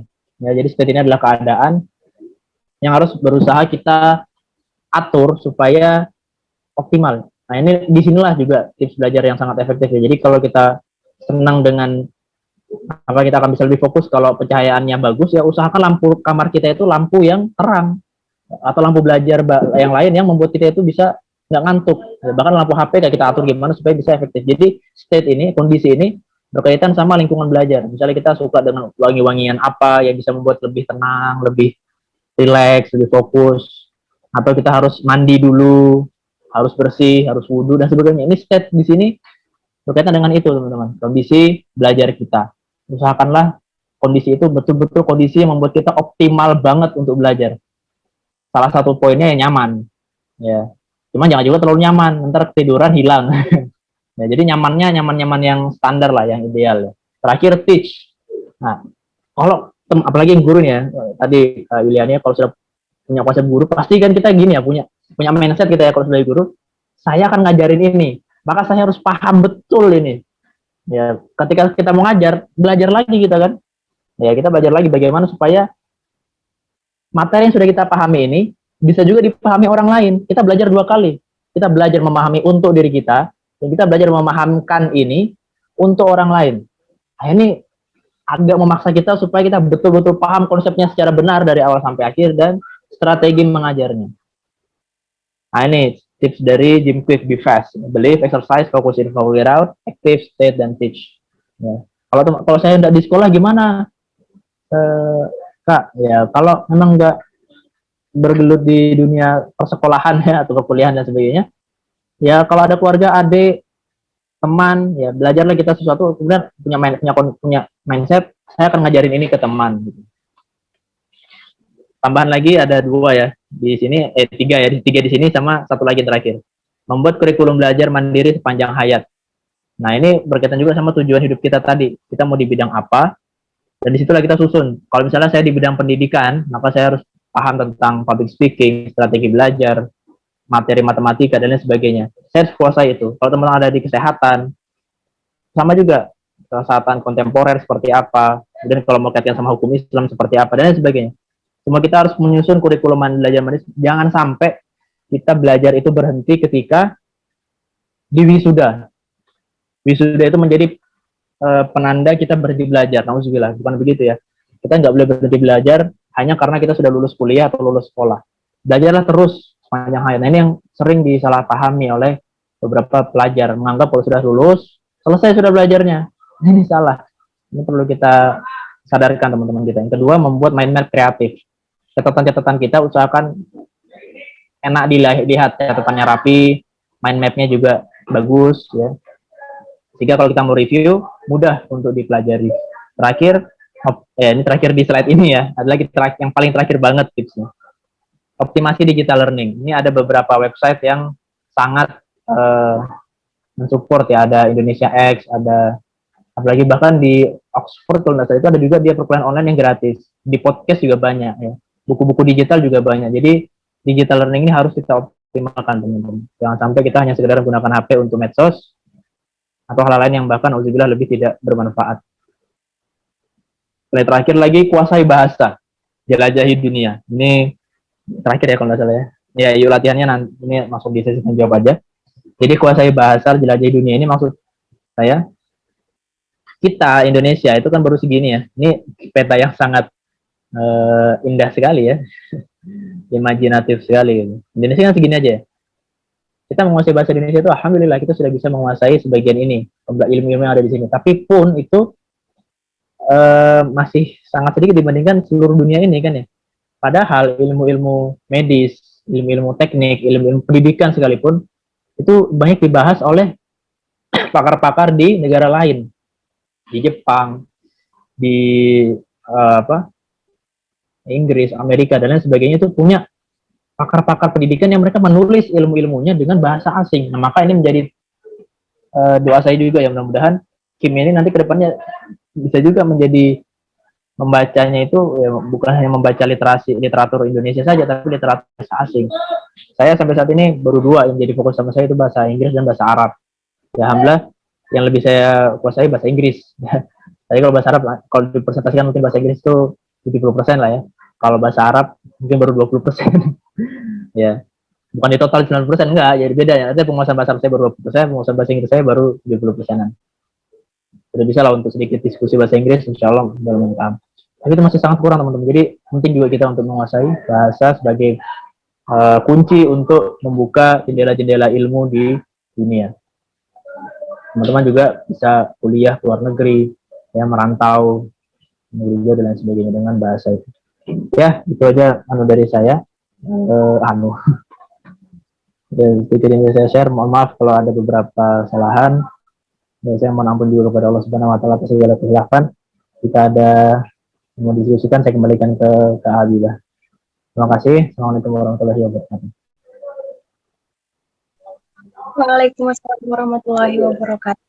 Masya Allah, itu dia teman-teman pemaparan materi yang sangat luar biasa dari Kak Septian Yuda Pratama Purwanto. Nah, selanjutnya saya persilahkan untuk teman-teman yang nanti ingin bertanya, silahkan tulis saja langsung di kolom chat ya, nanti kita baca satu-satu. Mungkin untuk maksimal penanya kita berikan 3 orang penanya ya Kak ya.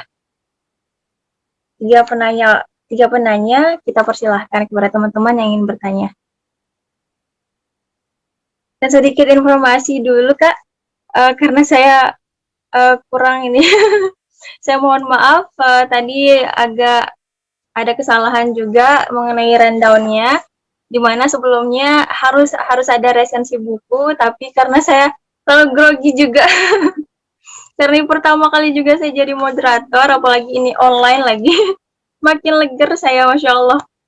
Jadi saya mohon maaf ya teman-teman, dan kepada Kak Yuda juga mohon maaf. Silakan teman-teman bagi yang mau bertanya. Ya, ini jadi pembelajaran juga ya buat Kak Habibah. Nggak apa-apa Kak. Public speaking itu memang harus banyak dilatih. Betul. Saya dikasih tahu sama mentor public speaking saya. Ya dulu ya, sebelum pas awal-awal saya belajar public speaking itu ada 10 tips ya. Duh, saya banyak banget 10 tips ya. Ternyata tips pertama ya, saya sampaikan sekarang ini ya, sedikit bisa diilmu juga. Tips pertama itu kuasai materi yang mau kita sampaikan. Yang kedua, kuasai medannya, pendengarnya dan lain sebagainya. Ketiga sampai 10 itu latihan semua. 3 itu latihan ini, 4 latihan ini, 5 latihan sampai itu 10 latihan. Jadi emang banyak latihannya. Kan ya Kak ya. Iya. Silakan. Aduh, leger saya Kak. Aduh. Leger itu apa? Gimana kayak? Kayak grogi begitu Pak? Ya, grogi banget. Gak apa-apa. Itu lama-lama hilang juga kalau sudah terbiasa. Insya Allah.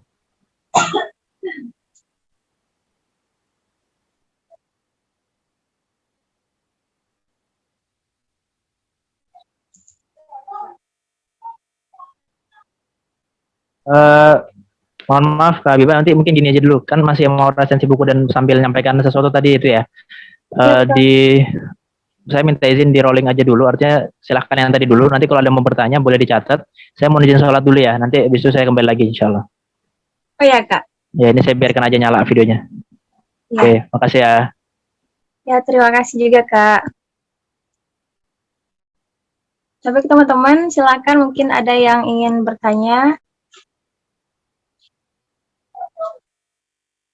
Saya mohon maaf ya teman-teman, public speaking saya masih kurang banget, saya masih belajar, dan mohon bantuannya.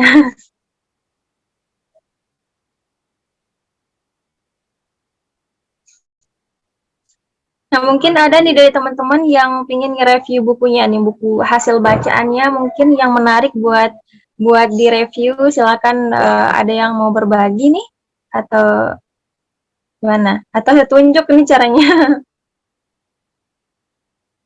Kak Afni mungkin mau berbagi, ada buku bacaan yang menarik sekiranya kita dengarkan dari kakak.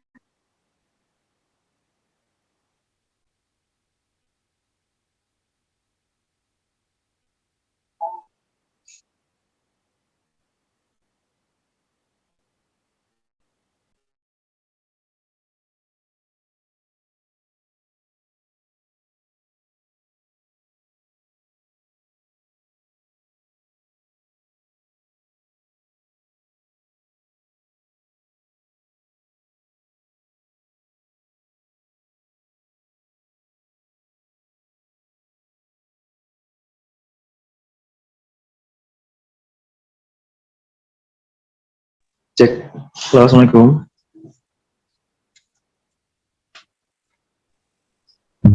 Halo. Assalamualaikum warahmatullahi wabarakatuh. Ya, saya mau sedikit review, boleh nggak ya? Ada yang mau ditanya sebentar, Ustaz? Iya, nggak. Sambil nunggu pemateri sholat, mungkin saya mau sedikit nge-review nih. Saya kemarin lagi habis selesai baca buku nih, ayat-ayat cinta gitu. Masya Allah, ada cinta. Mungkin Berapa? sudah pernah nonton filmnya ya. Ini yang pertama ya, bukan yang kedua. Ini saya mau cerita dari segi literasi ya, dari segi apalagi bisa membantu daya tangkap dari teman-teman di KIM, yaitu dari segi kacamata pembaca seperti itu ya.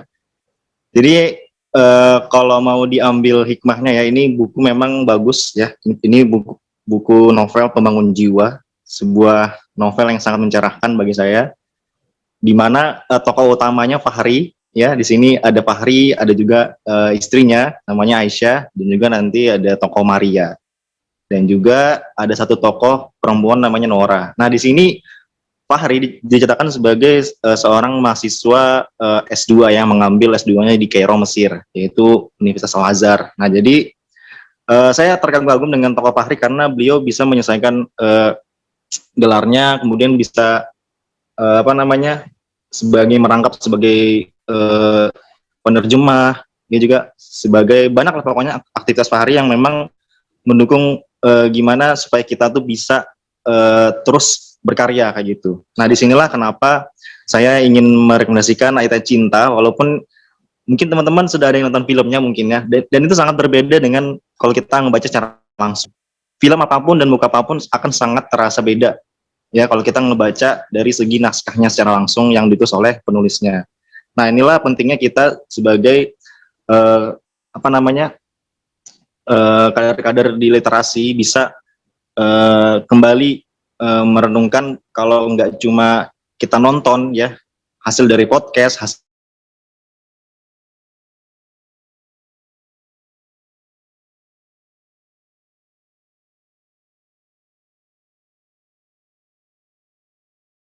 sebuah film yang 1 jam atau bahkan 2 jam itu merangkum semua yang ada di sini. Ini misalnya di sini ada 403 halaman, nggak bisa tuh satu film full menerjemahkan apa yang ditulis oleh seorang penulis itu. Nah, inilah penting kita membaca. Dan ini novel Ayat Cinta ini bestsellernya sangat luar biasa, bahkan internasional kalau bisa dibilang. Ini buku, kalau kalian tahu tahun 2005 buku ini mengalahkan yang namanya Harry Potter untuk buku dengan bestsellernya secara internasional. Dan ini buku nomor 1 ini tahun itu. Dan sampai sekarang saya juga pengagum berat dari Habibur Rahman Al-Shirazi atau namanya Kang Abik. Bahkan di sini tulis novelis nomor 1 di Indonesia. Itu versi dari salah satu universitas di Indonesia ya. Nah, itu teman-teman, ini salah satu review saya. Mungkin bisa dibeli, ini banyak di mana-mana, ada di Shopee, mungkin masih ada di Gramedia. Teman-teman bisa baca.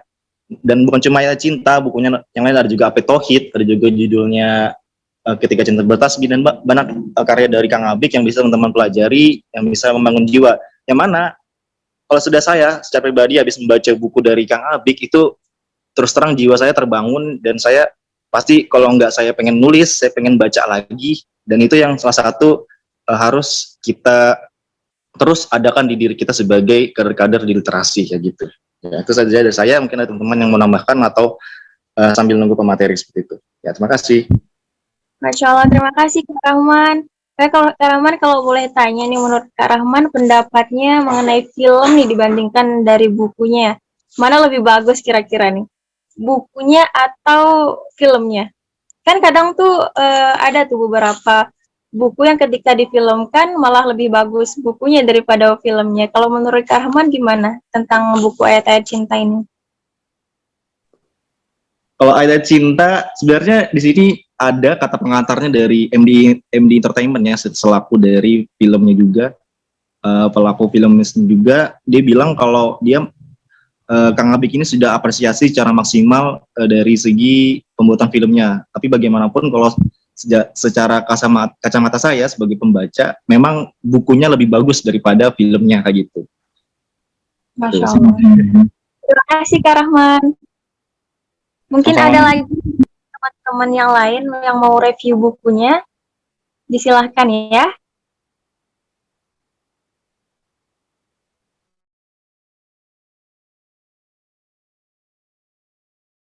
Apa-apa, siapa nih? Bang Abdi. Masya Allah, Bang Abdi. Gimana kabarnya Kak? Alhamdulillah masih belum sehat sih, udah sebulanan lagi sakit. Allah, Masya Allah. Semoga cepat sembuh ya Kak ya. Oh ya, untuk reviewnya boleh ditunjuk aja Habibah. Oh, boleh ditunjuk ya Kak? Boleh, boleh. Oh ya. Mungkin dari Kak Arta ini mungkin bisa review hasil bacaannya hari ini. Halo Kak Arta.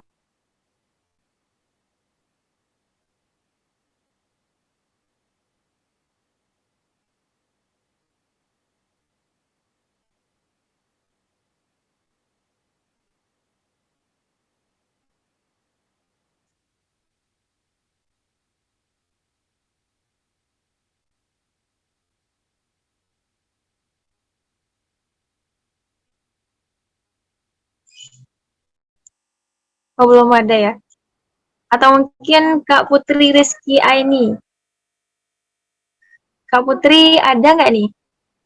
Kak Putri Rizky Aini.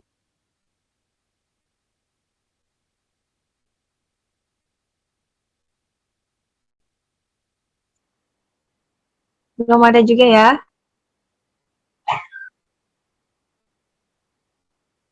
Atau Kak Afni mungkin mau review bukunya? Hasil bacaannya hari ini yang bisa dibagi sama kami-kami di sini. Halo Kak Afni.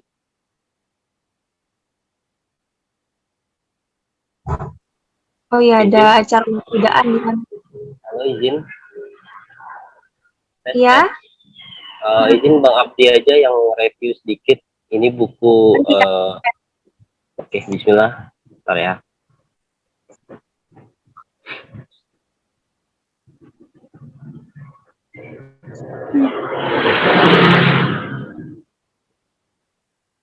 Nah, tes. Suara saya jelas? Iya Kak, terdengar. Halo. Halo. Buku yang mau saya review ini buku yang berjudul Beyond the Inspiration yang ditulis oleh Ustadz Felix Xiao. Nah, inti yang saya dapatkan dari buku beliau adalah kenapa sih Muslim di zaman sekarang itu berbeda dengan Muslim di zaman dulu gitu. Kenapa sih Islam itu dulu berjaya, sekarang Islam yang sekarang dilecehkan, direndahkan oleh agama-agama lain. Nah, itu alasannya karena memang setiap dari kita, seorang Muslim itu lupa jati diri seorang Muslim itu apa gitu. Betul bilang Mas Yuda tuh, mereka lupa dengan tujuannya mereka ada di dunia itu untuk apa, sehingga akhirnya lupa dengan persatuan, lupa untuk menyampaikan kebaikan. Dan satu hal yang memang benar-benar menginspirasi saya adalah tentang hidup ini adalah pilihan. kebanyakan kita setiap kegagalan, setiap hal-hal yang memang nggak bisa kita capai, kita menyebutnya ini takdir. Padahal itu bukan takdir, tapi itu pilihan gitu. Jadi misalnya contoh kayak gini, pasti ada orang, seandainya aja aku tadi nggak nggak laju-laju, pasti aku nggak jatuh. Mungkin udah takdirnya aku jatuh, udah takdirnya aku kecelakaan. Padahal kan setiap hidup ini pilihan gitu.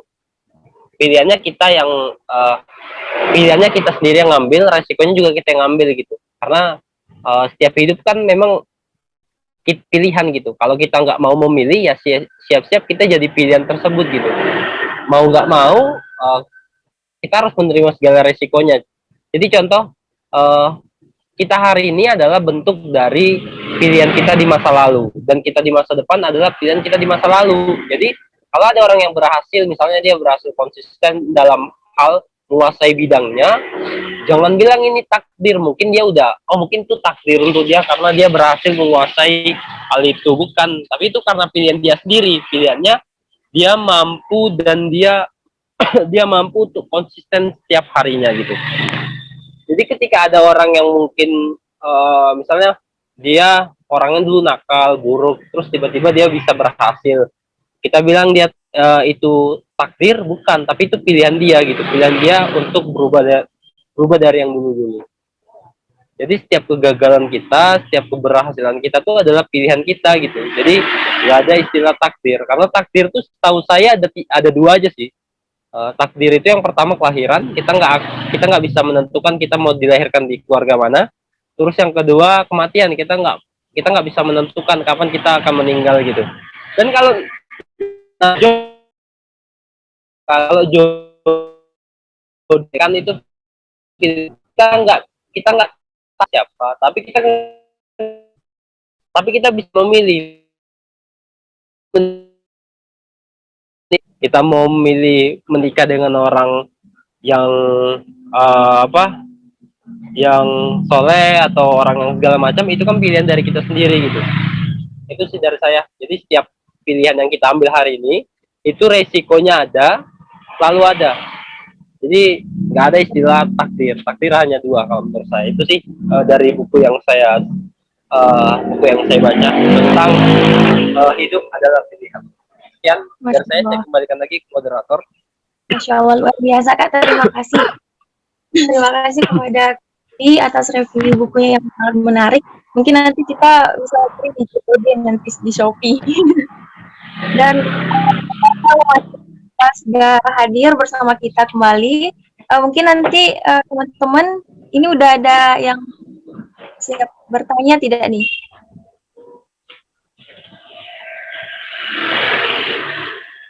Belum ada ya?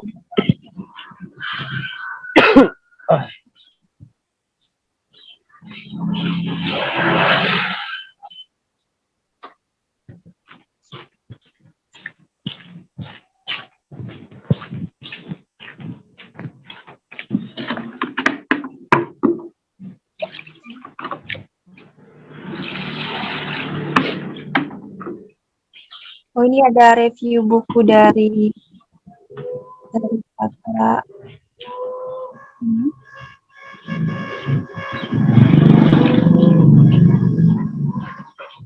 Silakan teman-teman, saya persilakan untuk yang ingin bertanya. Assalamualaikum. Waalaikumsalam. Aduh, sorry. Belum matiin. Mama belum matiin ininya. Oh ya, sorry.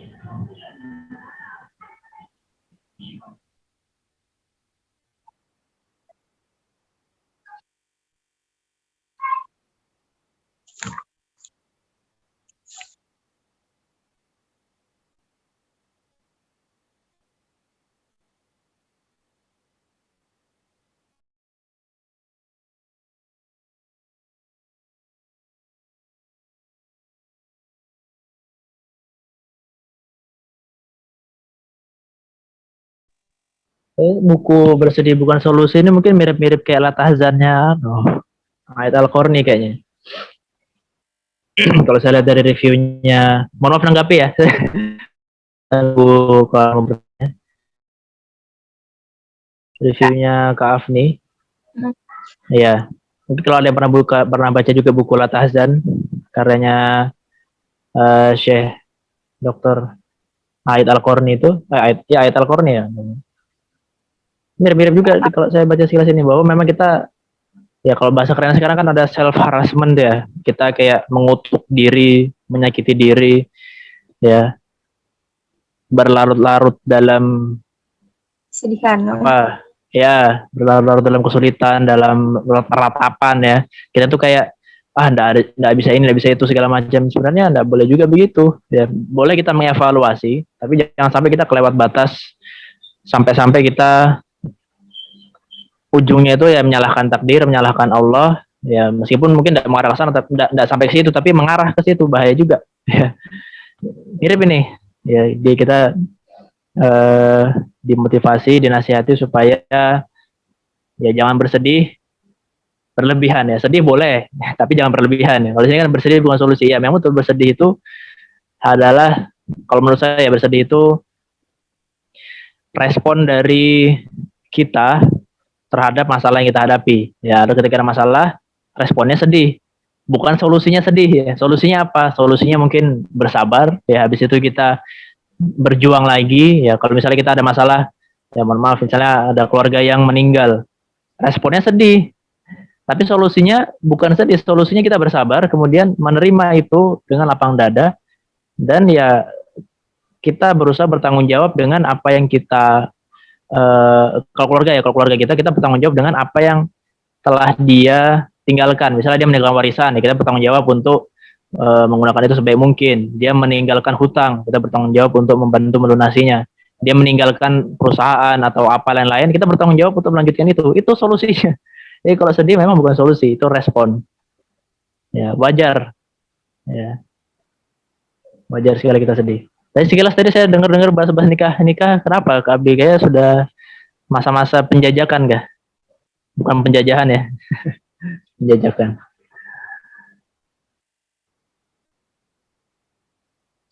Ini karyanya siapa ya? Kayak saya Hashim ya, Dr. Hashim. Enggak, benar kan Mas Yuda? Benar kan? Apa tuh? Saya enggak jelas tadi anunya, pas saya enggak pakai headset. Benar kan Mas, kalau jodoh itu takdir, tapi menikah itu kan pilihan.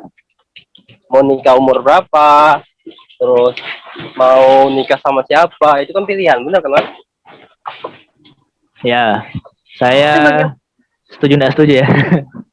Pertama saya setuju kalau itu jodoh itu rezeki ya, bagian dari rezeki, dan rezeki kan bagian dari ketetapan Allah ya, ketetapan Allah atau takdir tadi. Betul itu. Tapi kalau menikah itu pilihan ya sebenarnya ya juga, tapi tadi itu ya, kita kadang juga beranggapan ketika kita sudah menikah ya, orang yang kita nikahi ini adalah jodoh kita. Harus kita berpikir begitu ya, kita wajib mencintai orang yang sudah kita nikahi, tapi sebenarnya belum tentu ya, karena kan ada orang-orang yang dia bercerai kemudian nikah lagi yang lain ya. Jadi jodoh itu sebenarnya tidak bisa dimutlakkan ya, meskipun boleh kita berhusnuzon lah sama Allah Subhanahu wa taala bahwa yang kita nikahi ini adalah jodoh kita selama dia kita nikah. Tapi tadi kalau mengenai waktu menikahnya ya, tentu saran saya bukan sifatnya ya, tapi disegerakan ya. Beda ya, disegerakan itu kita berusaha. Jadi nggak cuma sekedar pengen cepat-cepat tapi nggak ada usahanya. Maksudnya disegerakan itu kita usaha supaya bisa menikah dalam waktu ya sesegera mungkin. Karena gini teman-teman, ini di luar tema ya sedikit. Karena saya juga ya sangat tertarik membahas ini, selain karena pengalaman dan banyak yang guru-guru yang saya tanyakan mengenai pernikahan. Jadi mengenai nikah muda, atau tadi kalau Mas Abdi bilang menikah itu kan pilihan ya, bisa di waktu sekarang, nanti, atau bahkan 30-40 tahun nggak masalah. Memang nggak masalah. Tapi saya menganggap itu sebuah hal yang sangat disayangkan kalau kita menunda-nunda, Mas Abdi. Apalagi kalau alasan penundaannya sesuatu yang sebenarnya bisa disegerakan. Misal kayak, nggak siap karena mental, karena ini ya. Kalau kayak gitu kan itu ambigu juga, kapan merasa siapnya ya. Jadi kita harus banyak belajar juga dari orang-orang yang sudah menikah, bahwa sebenarnya memang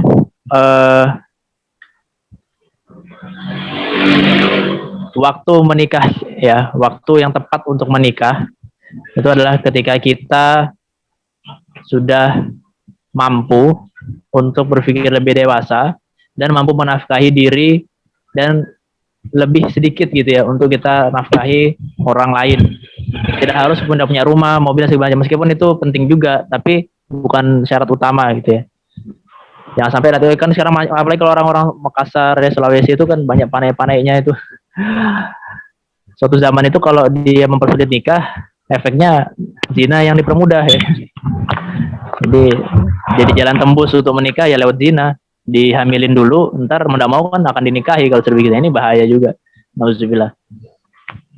Jadi yang perempuan juga, ini banyak perempuan ya peserta di sini, kalau memang sudah ada laki-laki yang datang, dia baik, dia sudah sedang merintis usaha atau sedang berjuang untuk menafkahi meskipun mungkin belum kelihatan hasilnya, ya komporilah orang tua. Ya, provokasilah orang tua untuk menerima dia, ya asalkan dia soleh, ya akhlaknya baik, kemudian tadi dia bertanggung jawab, dewasa, dan dia sedang berjuang. Karena ya orang tua kita juga begitu. Coba aja lihat ya, orang tua kita juga sebagian besar mereka menikah pada masa-masa perjuangan, bukan masa-masa penghasilan, bukan masa-masa saat panen. Ya, jadi ya nikmatilah pernikahan itu sebagai ibadah yang paling panjang waktunya. Ya. Kenapa nikah itu separuh agama? Karena banyak hal-hal dalam syariat Islam itu yang hanya jika dan jika yang hanya bisa dilakukan ketika menikah. Ilmu waris, ketika kita mewarisi ke anak itu terpotong kalau kita nggak punya nikah, kita nggak bisa anu ke anak ya kan. Atau misalnya tadi kita berhubungan dengan suami istri ya, kemudian juga kita mengajarkan anak-anak ya, itu kan separuh dari agama itu ya. Sholat sunnah yang kalau berdua sama istri itu banyak lah ya. Kesabaran juga, paling diuji kesabaran itu ketika sudah menikah. Jadi kalau belum menikah sudah sabar, kalau sudah sebelum menikah itu sudah mulai bersabar, setelah menikah harus lebih tingkatkan lagi kesabarannya. Oke, silakan lanjut, Habibah. Baik Kak, karena ini belum ada yang bertanya, gimana nih Kak, kita lanjutkan ini anunya? Ya lanjutkan aja sesinya, apa habis ini? Atau saya aja yang nanya nih Kak? Atau lebih kepada Boleh. ini, minta solusi saran lah dari Kakak. Kan saya tipe orang yang gini Kak, tipe orang yang kalau belajar tuh nggak bisa sekali dua kali tuh langsung paham Kak. Jadi butuh, kalau misalnya kalau saya baca buku, butuh beberapa kali, minimal tuh 5 kali saya baca, baru saya bisa memahami satu kalimat yang saya baca itu Kak. Nah itu gimana, apa yang salah gitu kan, mengenai beberapa poin yang Kakak sampaikan itu ngena banget tuh Kak. Dan ya, nah, itu gimana Kak? Oke. Ya, Kak Habibah ini sudah bagus ya, 50% dari solusi itu terjawab ketika kita sudah tahu masalahnya. Nah, ini sudah tahu masalahnya, cuman belum sampai akar masalah ya, baru tahu masalahnya, sulit belajar, sulit memahami ketika 5 kali baca, 5 kali mengulang baru bisa ngeh gitu ya, bisa dapat aja. Ya, yang pertama. Oke, itu apa Kak Habibah? Jadi kejujuran kita untuk memahami diri itu juga penting.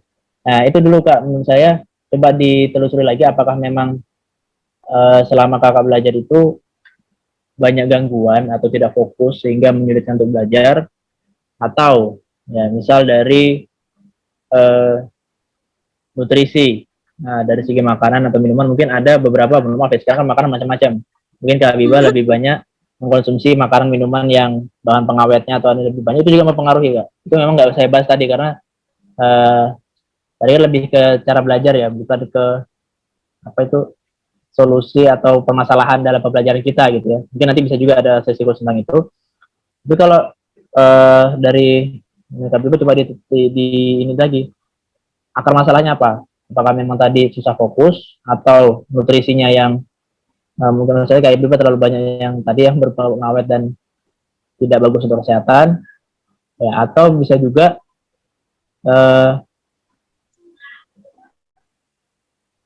cara belajar Kak Ibu mungkin kurang tepat. Tadi ya kan mungkin kalau jadi membaca mungkin harus 5 kali. Tapi coba kalau Kak Ibu mendengarkan atau praktek, mungkin itu bisa lebih ngena, bisa lebih, kan kita ada 3 ini ya, 3, saya coba tampilkan lagi ya. Ya. Tadi.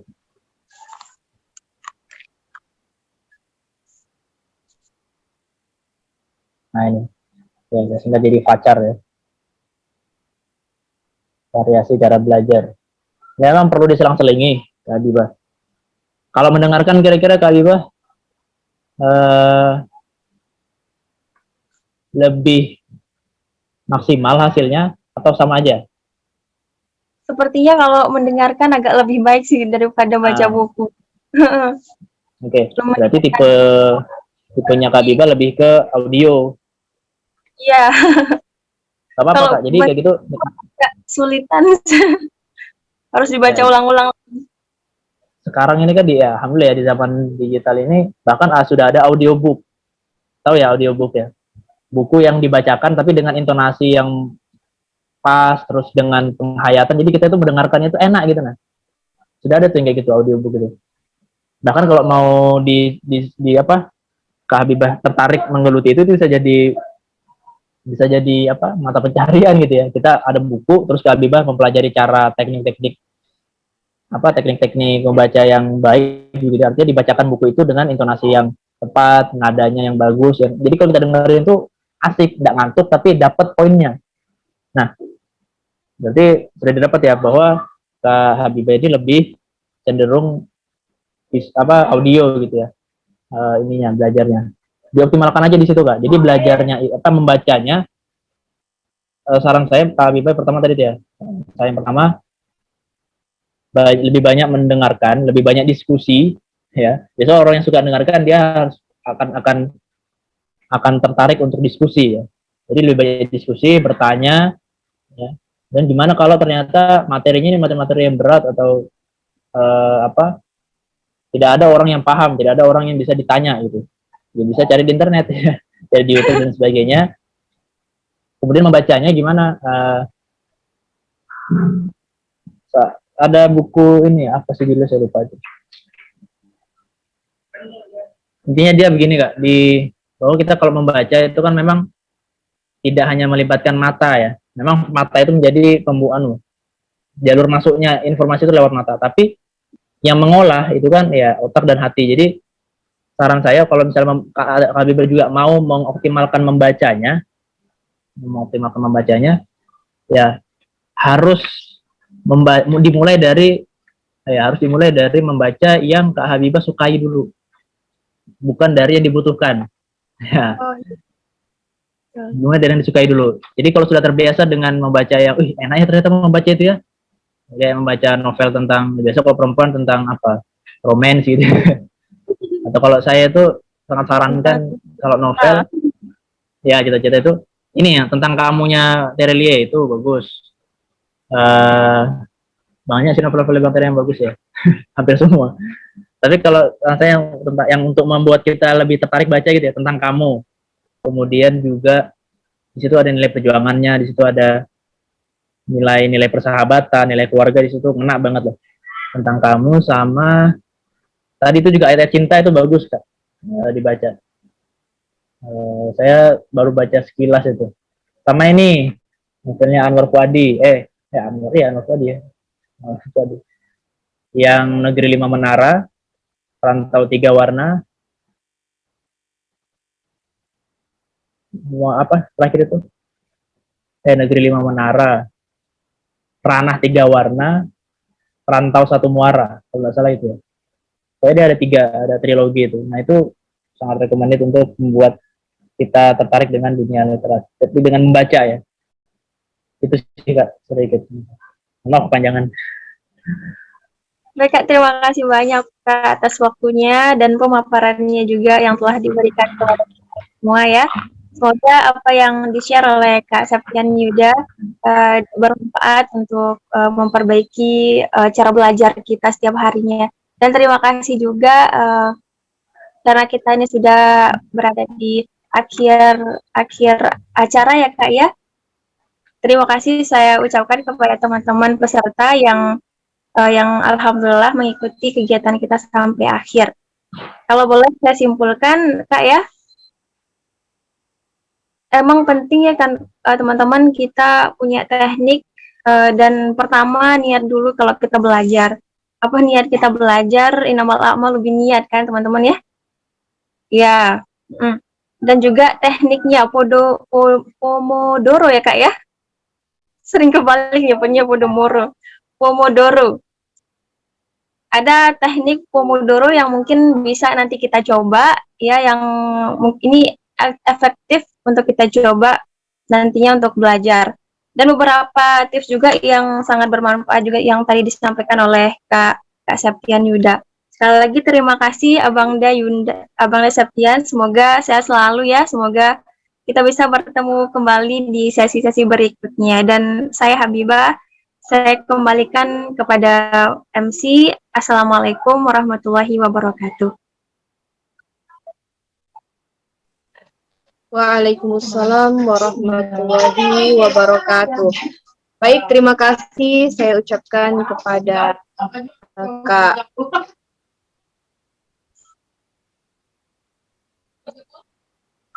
Siti Habibah dan juga pemateri kita yang sangat luar biasa, yaitu Kak Septian Yuda Pratama Purwanto SPD, dimana bahwasannya ternyata cara belajar itu sangat mempengaruhi pemahaman kita terhadap suatu ilmu. Seperti yang dikatakan oleh Imam Syafi'i bahwasannya jika kamu tidak sanggup menahan lelahnya belajar, maka kamu harus sanggup menahan perihnya kebodohan. Setelah rampung acara kita pada hari ini, kami sampaikan terima kasih kepada rekan-rekan sekalian dan terkhusus kepada pemateri kita. Semoga ilmunya amat bermanfaat dan semoga dapat menjadi amal jariah. Amin. Amin ya rabbal alamin. Mohon maaf kepada rekan-rekan untuk mengaktifkan kamera. Kita akan mengabadikan momen temu kangen Kim ke-32 ini bersama-sama. Kepada teman-teman kami persilahkan.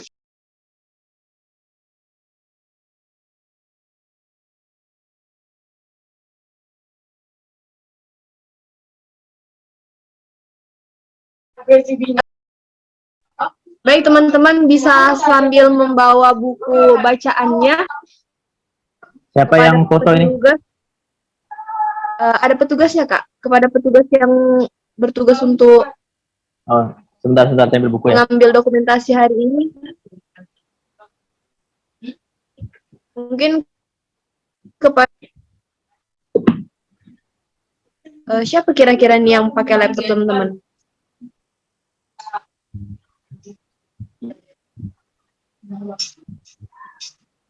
Ini Saudari Putri Rizky ini pakai laptop ya?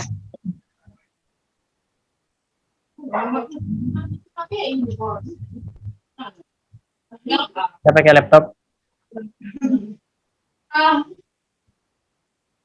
Gimana? Petugasnya ready kan? Kalau nggak ready saya aja. Oh, baik, terima kasih banyak Kak. Oh iya, saya sebentar ya. Sudah standby semua ini? Boleh Kak, boleh banget. Oke, siap ya. 1, 2, tan. Belum. Ya. 1, 2, 3. Lagi. 2, 3. Oke, sekali lagi kah? 3 kali. Oke, sekali lagi deh, ganjil. Oke, baik, terima kasih Kak Septian Yuda. Mohon maaf karena sudah. Saya kirim ke Tanina ya. Ya baik, terima kasih Kak Yuda. Mohon maaf kalau misalnya merepotkan.